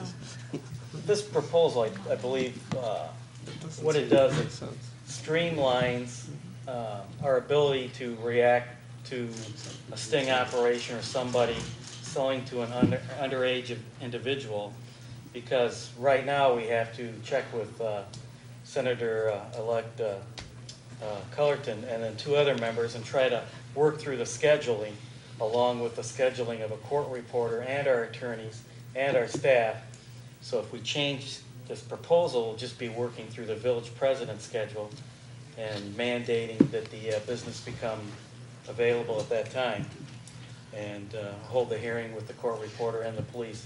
So it streamlines it, and we can react quicker rather than waiting to free up everyone's schedule. Okay, so just to clarify for everyone, the village president may or may not appoint 2 additional liquor control commissioners, true? If you decide not to make any appointments, there's only one liquor control commissioner. Is that factual? Yes. So, okay, so, just to make this clear, It's crystal clear. the village president by state statute is the liquor commissioner. Right. And we have it so that if the village president wants to appoint 2 additional commissioners, he can do that on his own right now without any board oversight. Is that right? States. Correct. Okay, Local ordinance. so really, to me, it doesn't matter, really. Because if you didn't want 2 commissioners, you wouldn't make the appointments, and if you didn't want the 2 guys you had, you'd remove them. True. Kathy Orr brought it up, said it would just streamline Okay, the so process and be done. I got it. Instead of To having me, it it's- hang, it instead of it doesn't hanging matter. open. And truthfully, I'm not president in May, so realistically, Mr. President? yes. Our ordinance reads, the local liquor control commission is created, which shall be composed of 3 members. That's what our ordinance, so it says there shall be, okay? In the perfect world. Okay. Now, was there a state law that changed the way we have it set up now, that it has to be the other way? No, Kathy Orr brought it up to Yeah. me, as she had said, you know what, it doesn't make sense to have a liquor commission when you can work with the police, Mhm. and the mayor can work with the police and the village manager, and just essentially Yeah. give out the penalties. Because that's up to the president, and right now, it's up to the president and the liquor commission. Well, let me tell you what concerns me about this change, okay? Right now, you have 3 members on the commission board, okay? With this change, the power of issuing liquor license and disciplinary fines would be solely up to the liquor commissioner, who would be the president of the board, right? Wrong. It's Disciplinary solely actions. disciplinary. The mayor currently has sole authority to issue licenses. He has a sole authority, but then with the change, he would also have the sole disciplinary function, Correct. okay? You know, what concerns me about that, nothing against you, Tom, but in the future, 10, 15 years down the line, somebody's a liquor commissioner, and that maybe doesn't have the same integrity that you have, and it opens up a possibility of some corruption, that the liquor, Yeah, Jim? Well, I may want to stop you. What'll happen is there'll be an appeal. The liquor license holder has the right to appeal to the state commission after the local commission. The liquor license holder does. Right. Well, I'm not worried about the liquor license holder. I'm worried about the man who's the liquor commissioner. Okay? By letting an infraction on selling to underage minors slide. Okay? Not instituting a fine or just a slight slap on the wrist. Now, I don't think that would be a good thing for the village. Obviously, none of us do. And it wouldn't be a good thing for the license holders, because they're kind of stuck in between a rock and a hard place with, do I pacify this guy that's the commissioner, or what do I do? What if he comes around and asks me for a campaign donations, down the line, even though that's not legal, but what if he did? What do I do, And File a complaint with the election board? and the other thing that concerns me is, I don't understand why the liquor commissioner would want to take this responsibility solely on himself. Why not have 3 other people there with you in the room who confer on what the penalty should be for the violation of the state statute and the local law? So, I'm just concerned about that. The possibility, protecting yourself as a commissioner, as the sole decider of what the penalty should be for a violation. What your job is the elected president. True, but still, if we can let you have 2 other people advise you and That's why you have the attorneys and the police chief and the yeah, village manager. but So if they're all corruptible as well as the president. well, they can tell you whatever they want. Right. But, right or wrong, but still, it's the liquor commissioner's decision. Doesn't matter So to it me. falls on you, falls on the commission. I should have had Kathy bring it up then. Maybe just one other point. One other concern is if you have other members of the commission, if those two members don't agree with the village president, they then would control the disciplinary action that would be applied to that situation. Sure, maybe the president's opinion should be, oh, we're just gonna fine him $50. And they think, oh, wait a minute, this is his third offense, he should be fined $1,000. Or it could be the reverse. It could be the reverse. 50 and 10. You know? It's- So, and I don't know, myself, if I was the president, I wouldn't want to take that sole responsibility on me, on myself. Just another point. Any other questions or comments? Consensus? Trustee Aiello? No. Trustee Bulthuis? No. Trustee Taglia? Yes. Trustee Kase? Yes. Trustee Bullwinkle? No. President Cullerton? Doesn't matter either way. It doesn't go to the floor. Well, then vote. Consider an ordinance amending Chapter 25 of the Villa Park Municipal Code, water rates. Manager Keener. Thank you, Your Honor. The village receives water from the city of Chicago through the DuPage Water Commission. In response to a water rate increase from the city of Chicago, the DuPage Water Commission increased water rates by 59 cents per 1,000 gallons, effective January 1st, 2013. Village staff proposes to pass on this rate increase to its water customers. The proposed water rate increase of 66 cents per 1,000 gallons would result in a water rate of $7.63 per 1,000 gallons. The proposed increase is the amount needed to cover the cost of the DuPage Water Commission rate, City of Chicago rate increase, and water usage that produces no revenue, such as municipal uses, hydrants, flushes, leakage, theft, and uncollectible accounts. For an average household, the rate increase would result in a cost increase of $47.95 per year. Thank you, Your Honor. Thank you. Any questions or comments from the public? Questions or comments from the board? Other than this is frustrating. Manager Keener, we have, and maybe Shannon can answer this, about 5 years ago, we fixed all the ABC streets, and we attached that to water rates, correct? The bond obligation, was that correct, Denise? All right, that's a you question. The bonds to. That was an IEPA loan, low-interest loan. Okay, did we attach that to the water rates? Yes, we had to amortize the cost of paying off that loan. How long before that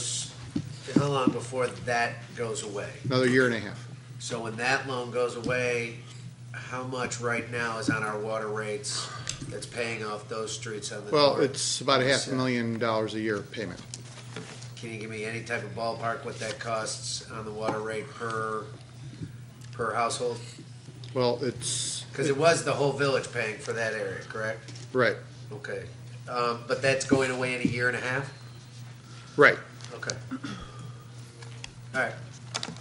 I just wanted to know if it was anywhere near this cost. Yeah. All right. Any other questions or comments? Consensus? I'm sorry. Trustee President Bullwinkle? Cullerton. Sorry, President Cullerton. Looks like the DuPage Water Commission passed an ordinance in November about this rate increase that will go through December 31st, 2015. What happens after that? Can we put a stake in the ground and say no more? After that, it'll be very interesting because the county board chairman and DuPage mayors and managers do not want the 0.5% retail sales tax that is covering the costs of water throughout DuPage County to be continued. DuPage mayors and managers has said they will not take up the cause. The Water Commission is neutral on the sales tax going away. County Board Chairman Cronin would like to see that sales tax, that countywide sales tax go away. So I would imagine come 2016 when that 0.5% sales tax that is countywide, that is helping pay for everybody's water goes away, You will see a 0.5% decrease on goods bought and sold here in DuPage County, but you will probably see something else go on to the water rate. Even though the end of, and I don't think Chicago will stop increasing their water rates either. DuPage County buys their water from the city of Chicago. The city of Chicago, obviously a year and a half ago, increased its rates. They said over the next 4 years, they would be increasing over 75% the cost of water.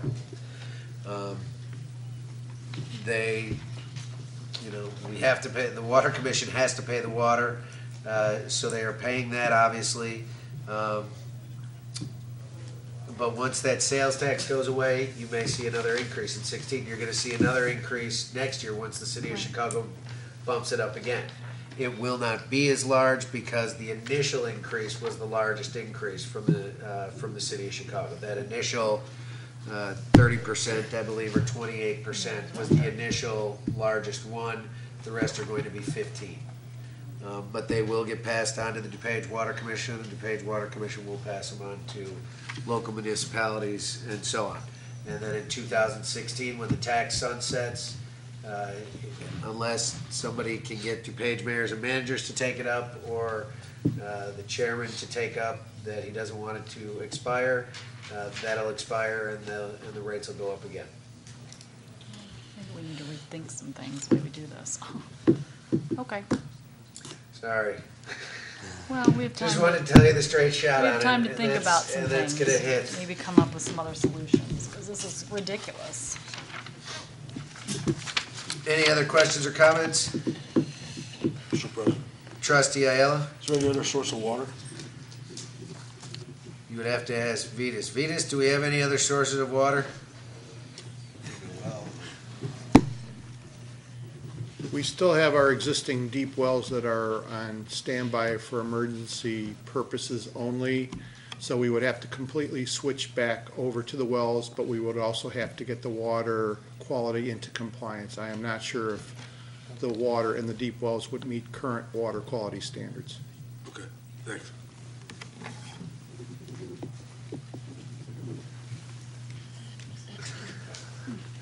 Consensus?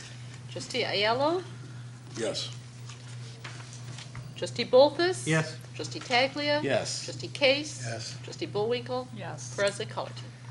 And the motion moves forward. Item 13, consider an ordinance to increase the number of Class A tavern liquor licenses. Manager Keener.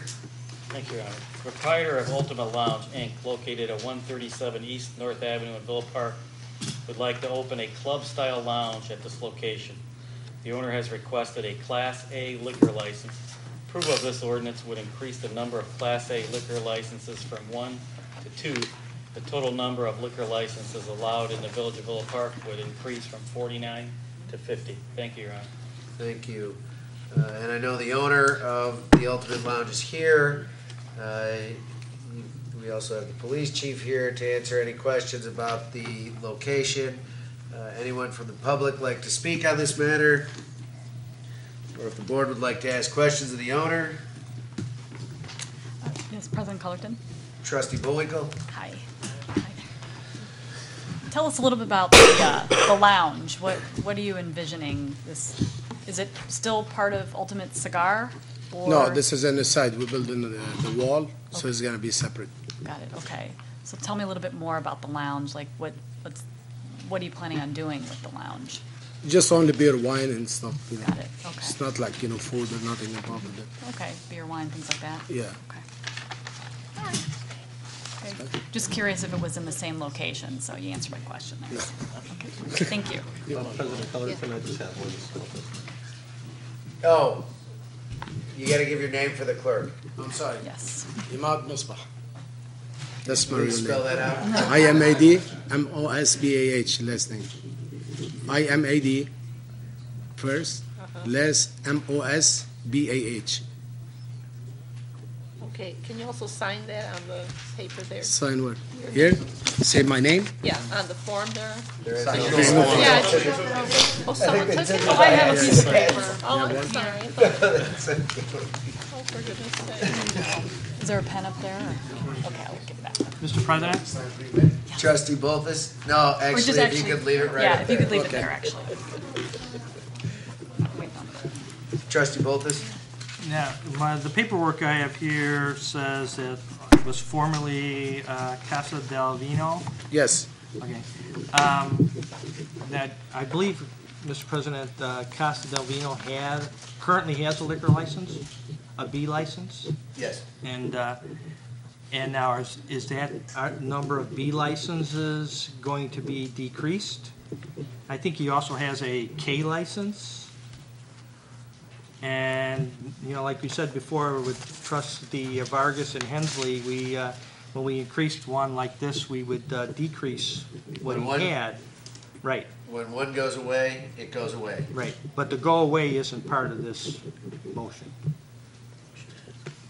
I don't think it. Go ahead. Hi, my name's Francis Ostian. I'm Mr. Masba's attorney. Trustee Bulthuis, Casa del Vino is at 137 East North Avenue, but it's a different unit. Okay. So it's not the same unit as the unit that he's talking about. So is Casa del Vino going away, or is that still there and operating? No, that's still there and operating. So No, we'll- that'll still stay and operate. So There's going that'll to be a still build-out be there? store, like, Oh, okay. So the this is a estate. completely separate entity? Right. Okay. All right, that's where I was confused. I thought one was going away. No. Because it says in the wording here, formally, like he was changing. No, but he did get the liquor licenses when he owned Casa del Vino next door. And he's still going to have those? Yes. Yes. Okay. But that'll be for that entity. This I will got be it. For separate. The word formally. I got you. Okay. Blame it on Kathy. Yeah. I'm going to blame the other thing on Kathy as well. Mr. President. Trustee Taglia. Just to clarify, the Class A license, that's just so that you can serve alcohol at your establishment? Is that the difference between the licenses? Yes. So it'd be like the license Maloney's has, or, like it's a tavern? Yes. Okay.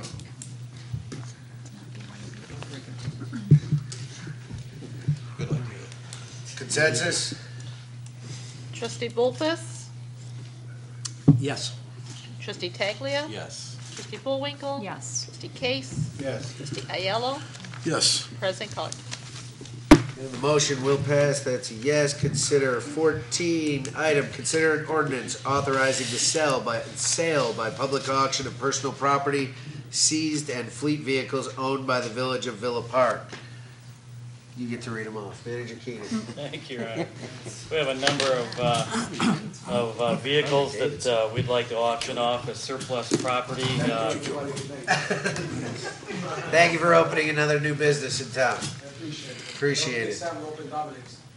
Thank you.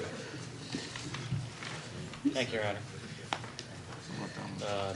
We have the first one, we have a 1992 Harley Davidson. We have a 96 Saturn SL1. We have a 1997 Chevrolet K15 Blazer. We have a 1998 Chevrolet C3500 pickup. We have a 2000 Dodge Grand Caravan SE. We have a 2003 Ford Explorer. We have a 1999 Ford Ranger. We have a 2006 Ford Crown Victoria. We have a 2008 Ford Crown Victoria.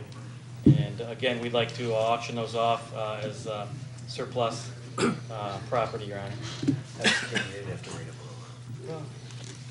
I enjoy that. Any questions or comments from the public?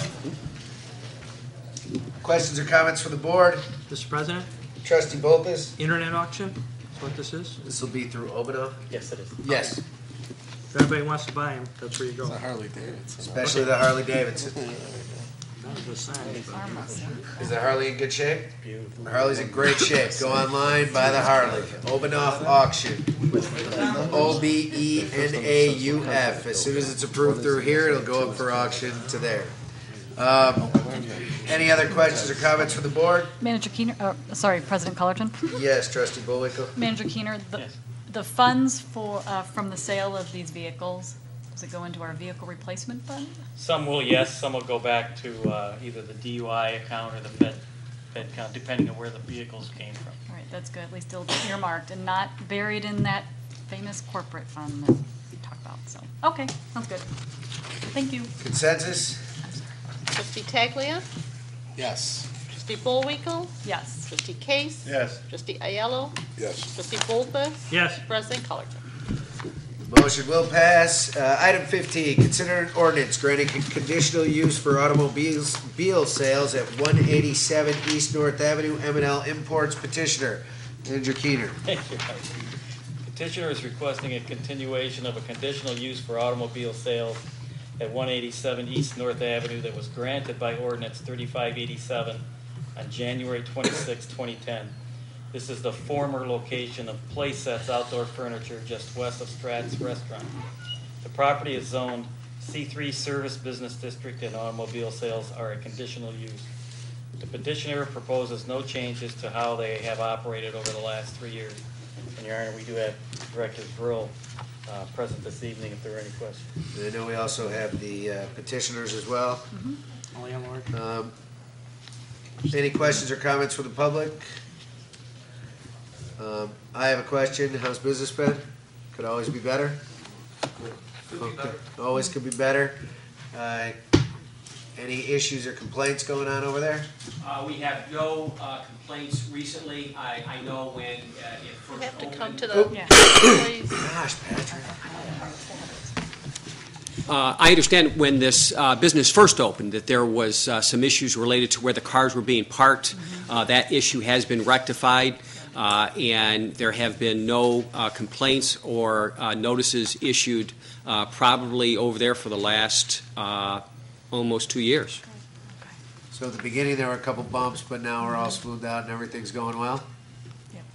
Any questions or comments? Well, President Cullerton, I was just going to ask about that because I know Trustee back. Bullwinkle? Yes, back in March through June 2010, it was a little rough start, but it's good to hear that there haven't been any other violations since then. So, good job. And thank you for complying with our ordinances. Thank you. All right, consensus? Trustee Aiello. Yes. Oops, sorry, did somebody else? Yes. I always Trustee have something Bulthuis? else. You originally had a 3-year conditional use, and just so the public knows, this is a 5-year, which goes in conjunction with the lease now. So, so it goes for 5 years, and then we'll review it again if it's still there. Okay, thanks. That's it. Sure. No. Consensus? Trustee Aiello. Yes, you got. Trustee Bulthuis. Yes. Trustee Taglia. Yes. Trustee Kase. Yes. Trustee Bullwinkle. Yes. President Cullerton. And that will move to the formal. Advance to bill listing, item A through H. Can I have any questions or comments from the public? Any questions or comments from the board? Consensus? Trustee Aiello. Yes. Trustee Bulthuis. Yes. Trustee Taglia. Yes. Trustee Kase. Yes. Trustee Bullwinkle. Yes. President Cullerton. And those will all move to the formal. And now we will go adjourn to the formal.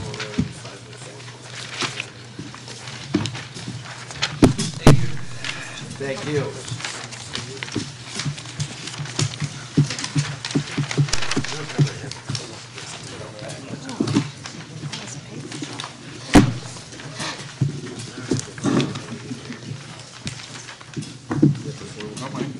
Yes, please. It's probably in here. I got the paperwork all over here. I just don't know. Is that the one with the writing at the top? There's more. That was just practice. Now we have formal. All right. Village President's Report. I have been asked to make, I'm going to make 3 comments. First, definitely help the Kiwanis Club. Second, there are petitions up for the chili cook-off through the Pride Commission. Please go to our website, fill them out. Trustee Davis would have mentioned it, but he is home sick, so he just texted me and said, please remind everyone about the chili cook-off. So I am reminding everyone about the chili cook-off. Please go to the website. The Pride Commission is hosting it. It should be a very fun time. And then if, where is that at? No, you got that. You go ahead and do all that. And then I will tell you, I will keep everybody up to date. Springfield was very short-lived. It was Wednesday and Thursday. Wednesday was a swearing in. A bunch of bills were put up, as Trustee Bullwinkle had asked earlier, how I think it'll go. Right now, Senate Bill number 1 is the pensions, and all the pensions throughout Illinois. The House has probably far more bills than the Senate already up, but I will make sure that I keep everyone up to speed and up to date on what is going on there, and bring back reports and answer questions for anyone as it moves along. And with that, we will go to item 2. President Cullerton? What? Do you have an office in town? I don't. My office it should be up and running within the next week, and we should be going. We just went to AT&T today to get phone service and everything else, and I will make sure that I pass that information. And I believe since it is actually state related and office related, it would not be considered campaign related. So I will make sure that we put my future office on the website once it is up and running, and the phone number, which we should have in the next 2 days. It's in Villa Park. It will be in Villa Park. I was waiting for that answer. Yes, it So will the be. answer is yes. It will be in Villa Park. So I'll still be around. Watching everything. And with that, I will go to public comments on agenda items. Is there anyone who would like to speak on an agenda item? Pretty much cleared the room. We've cleared the room, so item 3, consent agenda. A, minutes from village board meeting for December 17th, 2012. B, minutes from village COW for December 17th, 2012. C, approved bill listing dated January 14th, 2012 in the amount of $825,813.59. Can I have a motion to approve the consent agenda? Mr. President? Trustee Bulthuis. So moved. Can I have a second? Mr. President. Trustee Aiello. Second. Questions or comments from the board on the consent agenda? Roll call vote, please. Trustee Aiello? Yes. Trustee Bulthuis? Yes. Trustee Taglia? Yes. Trustee Kase? Yes. Trustee Bullwinkle? Yes. President Cullerton? The motion will carry. Item 4, first and final reading, an ordinance of Village of Villa Park, DuPage County, Illinois, increasing the number of Class A restricted tavern liquor licenses. Can I have a motion on the first and final? Mr. President, Trustee Taglia. I'll move for the first and final. Can I have a second? Mr. President. Trustee Kase. Second. Questions or comments? Roll call, please. Trustee Aiello? Yes. Trustee Bulthuis? Yes. Trustee Taglia? Yes. Trustee Kase? Yes. Trustee Bullwinkle? Yes. President Cullerton? Motion passes. Item 5, first and final reading of an ordinance authorizing the sale by public auction of personal property seized and fleet vehicles owned by the Village of Villa Park. Harley, Saturn, Chevy, Dodge, Ford. Can I have a motion for the first and final? I'm sorry, I did not go into as much detail as you did, and I appreciate your diligence for doing so. Can I have a motion on the first and final? Mr. President, Trustee Taglia. I'll move for the first and final. Can I have a second, please? President. Trustee Second. Kase. Real quick before we vote, any questions or comments from the board? Real quick before we vote on it, Manager Keener, can you please give the actual website where people, if they would like to bid on any vehicle seized by the village, could go? We might as well promote the site that we're actually selling these vehicles through. And I know some people know it, some people don't, but if we could realistically state it, that would be great. It's the Obernoff online auction, and Your Honor, I don't have the actual web address with me this evening. How do you spell that, Obernoff? Obenauf, Obernoff Auctions. But if you Google just Obernoff, it will immediately take you to it. But please, Villa Park's taking them. We'd love to have somebody from the village win them. President Cullerton? Trustee Bullwinkle? I bet we can put that website address on our website. Perfect. How about that? All right, any other questions or comments? Roll call, please. Trustee Bulthuis? Yes. Trustee Taglia? Yes. Trustee Bullwinkle? Yes. Trustee Kase? Yes. Trustee Aiello? Yes. President Cullerton? That will be Yes, those will go to auction. Item 6, first and final reading of an ordinance granting conditional use for automobile sales at 187 East North Avenue. M&L Imports petitioner. Can I have a motion on the first and final? Mr. President. Trustee Aiello. Move that to the first and final. Can I have a second? Mr. President, Trustee Bullwinkle. my second motion. Questions or comments from the board? Roll call, please. Trustee Taglia. Yes.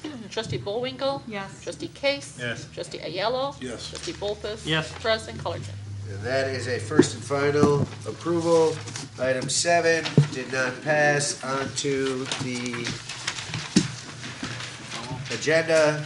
Item 8, resolution regarding zoning restrictions on cannabis dispensaries and related facilities. Can I have a motion on the resolution? Mr. President. Trustee Taglia. Move for the resolution. Can I have a second? Mr. President. Trustee Aiello. Second. Questions or comments from the board? Roll call, please. Trustee Kase. Yes. Trustee Aiello. Yes. Trustee Bulthuis. Yes. Trustee Taglia. Yes. Trustee Bullwinkle. Yes. President Cullerton.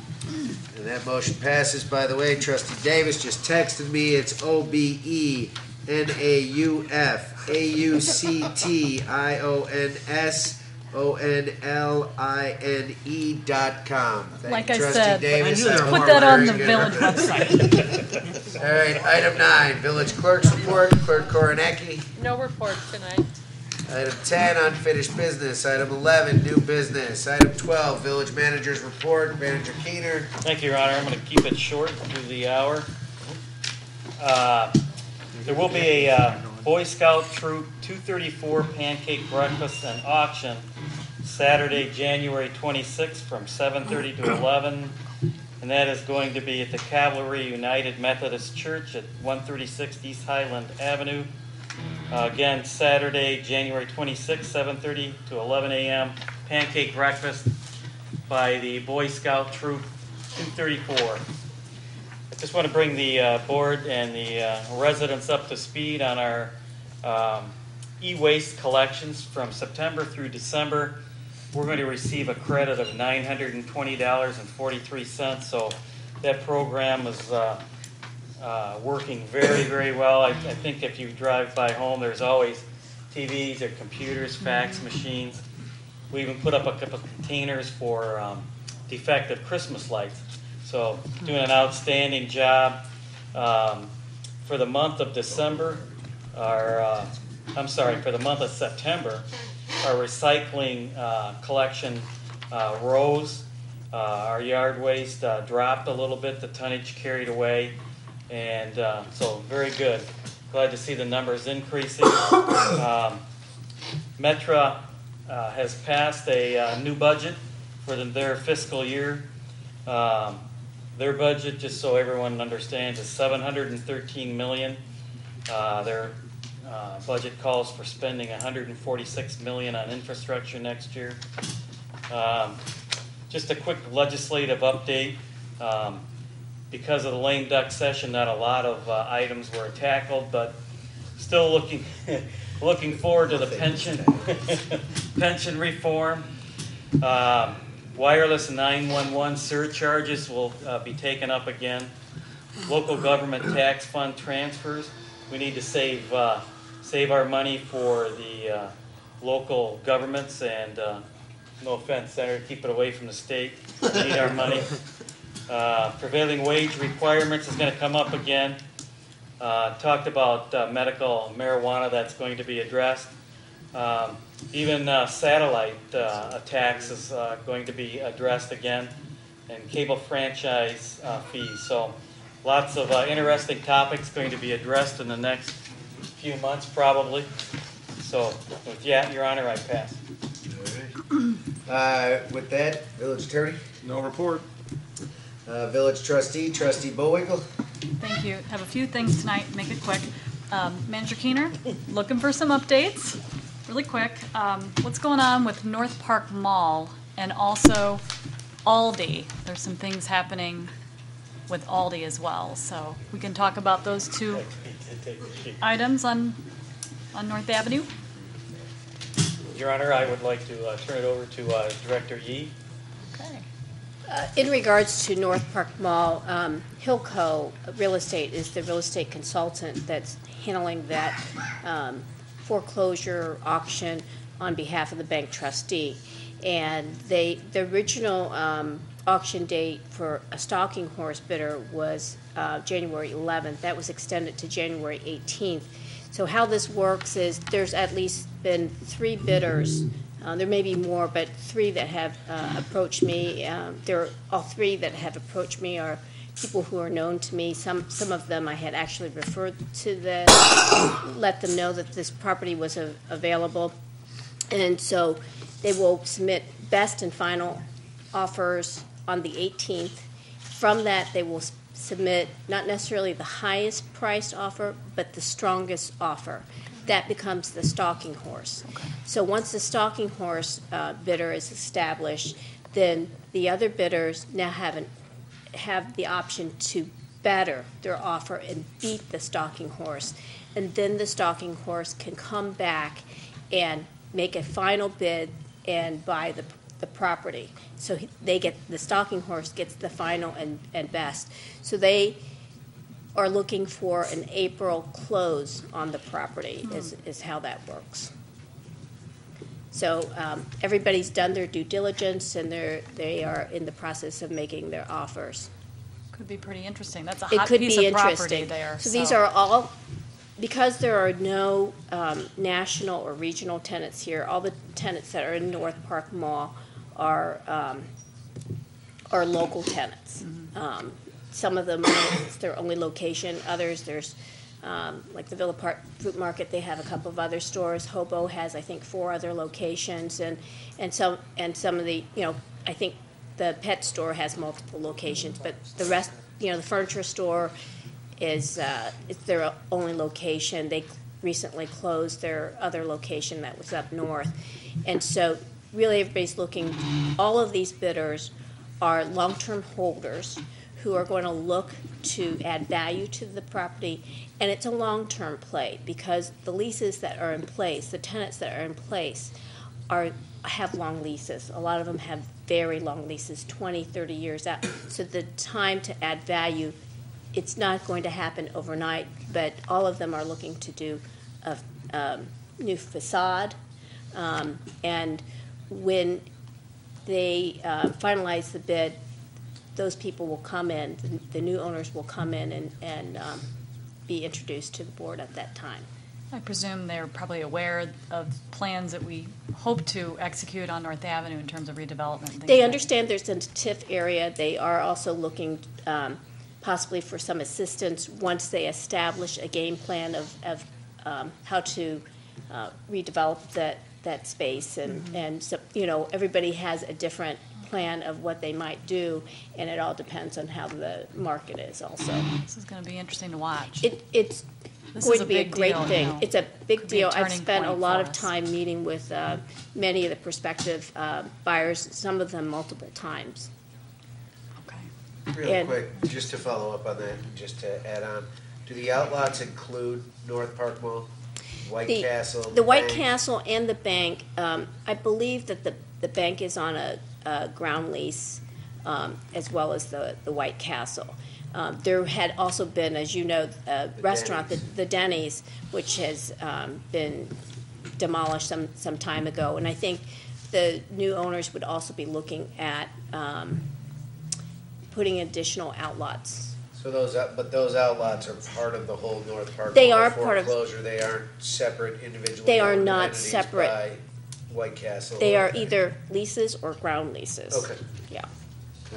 Thank you. Sorry, Trustee Bulthuis. No, it's okay. This is a big deal, so I think we need to It's talk about this. 350,000 square feet, and it is a big deal. I have walked with the fire inspector and the fire chief, the properties, trying to getting them to bring as much up to code before they sell the property. So they have the bank trustee has already cleaned up a lot of the issues that have been there. There was a lot of deferred maintenance at that shopping center, so we are trying to get them to take care of things before.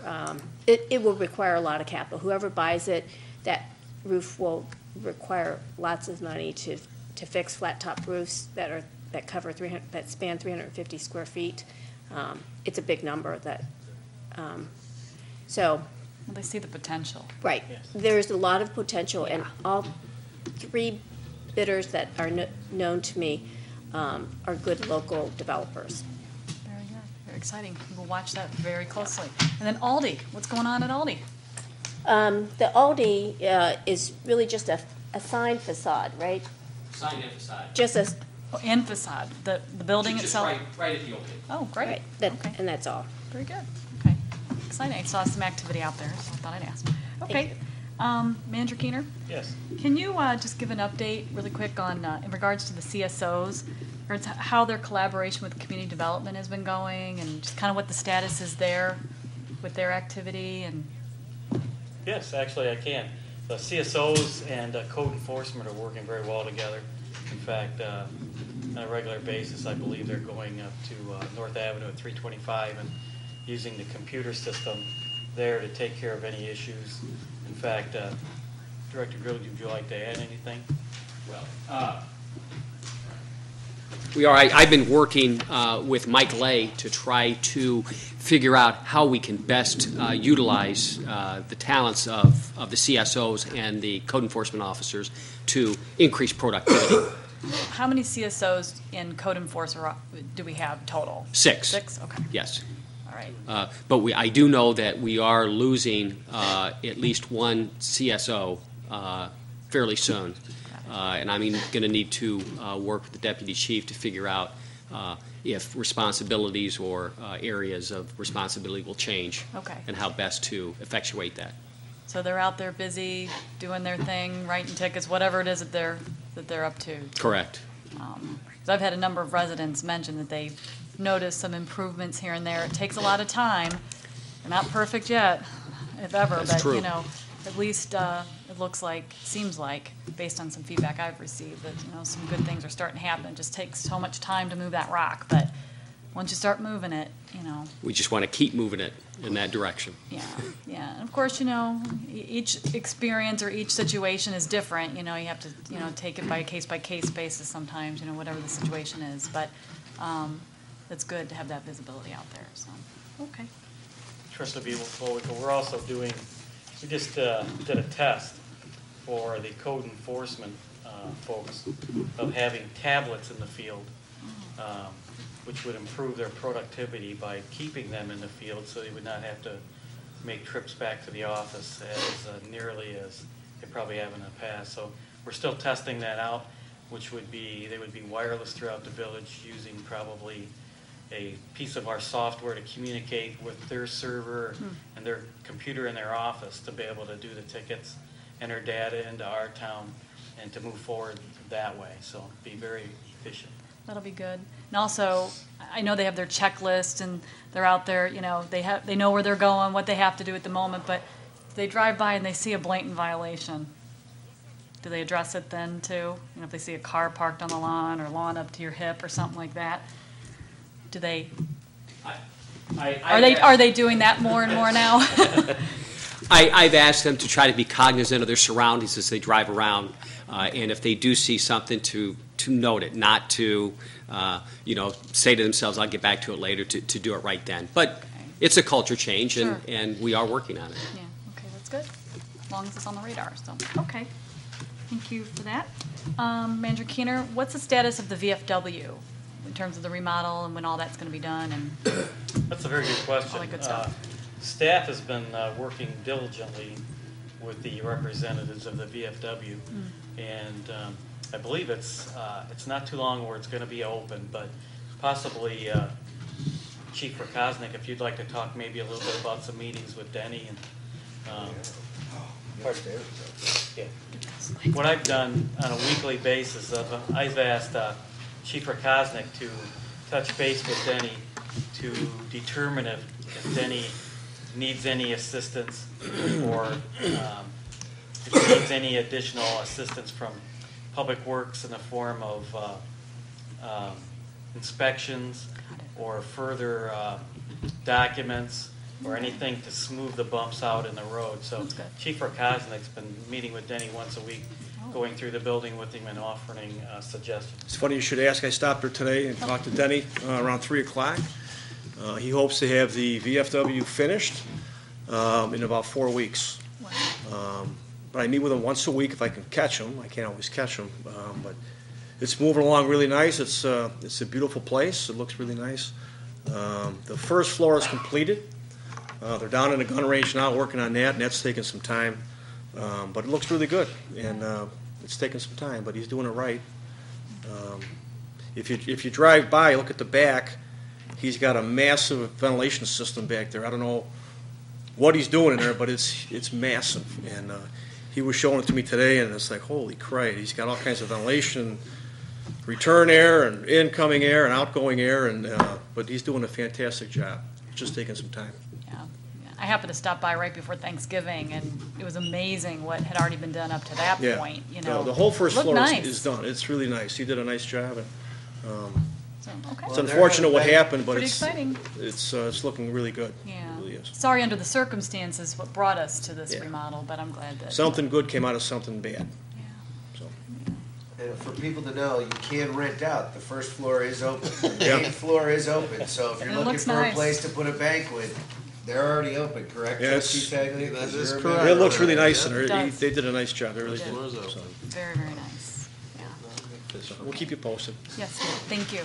And then just one other thing in regards to, been hearing some rumors swirling in regards to the transit-oriented development, the TOD area, in terms of that development being a dead development. That is not true. In fact, Mamie Yee, I don't know if you want to address this or not, but you've been pretty good about providing the board with regular updates on what's happening with that development. And, you know, we know that the developer is doing his due diligence, and things like this take time, so. The developer, Rick Goldman, has ordered a market study. And the results of that market study are expected this week. They were supposed to have been done, completed last week, but with the holidays and so forth, the firm was delayed in completing the market study. Now, once the market study is obtained, then he will take that market study and begin working with potential financiers to make an evaluation of how many units and where and how they're all laid out. So it's a process, unlike, you know, even financing your home takes several months, but when you're looking for financing in the $40 or $50 million range, this takes time. Sure. So he has the market study, he'll revise his pro forma, and then he'll start to shop for financing. And as everybody knows, the financing that dried up during 2008, 2009, it hasn't come back. Banks are much more cautious in today's environment, so that is a lengthy process. And so the developer is on track for moving this development forward, but it is a lengthy process. So we are perfectly on track, he's on track, and so we're very pleased. I talk to the developer on a weekly basis and get updates with him. We appreciate the updates too. Thank you. So we can share this with people. Okay, thank you. And finally, just from the Cable Commission, I am the board liaison to the Cable Commission. Just want to make a quick announcement that that we in the Cable Commission are aware of issues with the broadcast recently on the PEG channel in Villa Park. That's the Channel 6 Comcast and AT&T Channel 99. The issues have been related to the broadcast quality as a whole, and they are being addressed. As recently as today, we had 2 issues related to the Village Board rebroadcast that were corrected a few hours ago, and other than some other issues and sound quality issues, those were also corrected. I've actually asked a few members of the Cable Commission to set up an email address that will be monitored daily to invite feedback from the channel viewers, the residents, so that any issues in the future can be isolated and corrected more rapidly. So when that email address is established, I will convey that to the residents, so you can let us know whenever you see something, if the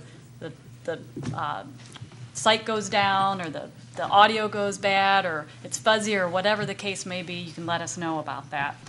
And you can always contact me at trusteebullwinkle@invillapark.com, and I can convey the information to our cable commissioners. And And we're just, really working hard to bring you more programming, more local programming. And we have an incredible group of volunteers on that commission that put in a ton of time and energy to do what we do here every day. So that's it. Thank you very much. Thank you, Alistair. Trustee Aiello? Nothing today, thank you. Trustee Bulthuis? Nothing tonight. Trustee Taglia? A quick announcement on behalf of the Senior Concerns Commission. They're hosting a CPA David Kane. He's going to have a tax workshop for seniors at the Community Rec Building on January 30th at 11 a.m. They'll talk about property taxes, preparing income taxes, and any tax-related issues that seniors might have. 11 a.m., January 30th at the Community Rec Building. Refreshments will follow. And just to make mention of the TOD area project, I was going through downtown Wheaton the other day, and on Front Street, they're building luxury apartments next to their train station, and they have several buildings like this around that area. They're very nice looking. It really seems to improve the downtown area, so hopefully banks recognize that Villa Park's also a viable area to build one of these projects because it looks really nice. So that's the end of that. Thank you. Thank you. Trustee Kase? Yes. Well, I've been asked the question all the time why I don't say anything. Well, I'm going to explain it to you right now. Is that changing tonight? Yes, it is. I don't do business. Well, I don't like to do business. That way I like to come in here. If I have to talk to the manager, I'll talk to him during the week. I'll ask questions. I'll get her earlier. That's the way I like to work. So that's why I don't say too much. But now I'm going to say something. Patrick, thank you for the situation. You helped me out with the business owner. Appreciate that. Second, CSOs. I would like a monthly update. It doesn't have to be spread around. I would like to know where they are giving out tickets and so on. Third, if Mr. Deputy Chief Lay could give us an update next Monday on crime-free housing, if possible. There's updates on that on our weekly reports. You see those, right? Yeah, but I'm not on a computer all day. Okay, I'm sorry, but I don't live behind a computer. Fourth, I'd like to know when the dirt is going to disappear on North Avenue. It's an eyesore. And lately, I've been getting a lot of input on people calling the village and not getting a response. Okay, I went through that before. I don't want to see anybody go through that. Why I'm getting the calls, I have no idea. But something's got to be done if they're not called back within a 48-hour time frame. Okay? I don't know how we could do business that way, but it's getting very aggravating to people. So I wish something could be addressed about that. And I think I said enough for tonight. Can we expect much more from you, Trustee? Oh, yeah. All right. Like they said, look up a giant now. All right. With that, we will go to public comments on non-agenda items. Anybody? I think we scared everybody away. Holy cow. I have one last thing. Happy New Year, everybody. We haven't been here since before Christmas, so I hope everybody had a great Christmas. I hope everybody had a wonderful New Year, and we're starting to get cold. We knew it couldn't be summer forever, but we're starting to get cold, so check on your neighbors, check on the seniors in your community, and make sure their heat is working, and help them out if they need a hand. That ice storm a couple days ago could have been very dangerous for a lot of people in this community, so make sure you're checking out and wash your hands and wash your kids' hands when they get home from school. Holy cow. And with that, can I have a motion to adjourn? Mr. President. Trustee Taglia? I'll move to adjourn. Can I have a second? Mr. President. Trustee Aiello? Second. Any questions or comments? Any objections? Roll call vote. Trustee Aiello? Yes. Trustee Bulthuis? Yeah. Trustee Taglia? Yes. Trustee Kase? Yes. Trustee Bullwinkle? Yes. President Cullerton? Yes. Meeting is adjourned. See you next week, Villa Park. I'll be around tomorrow.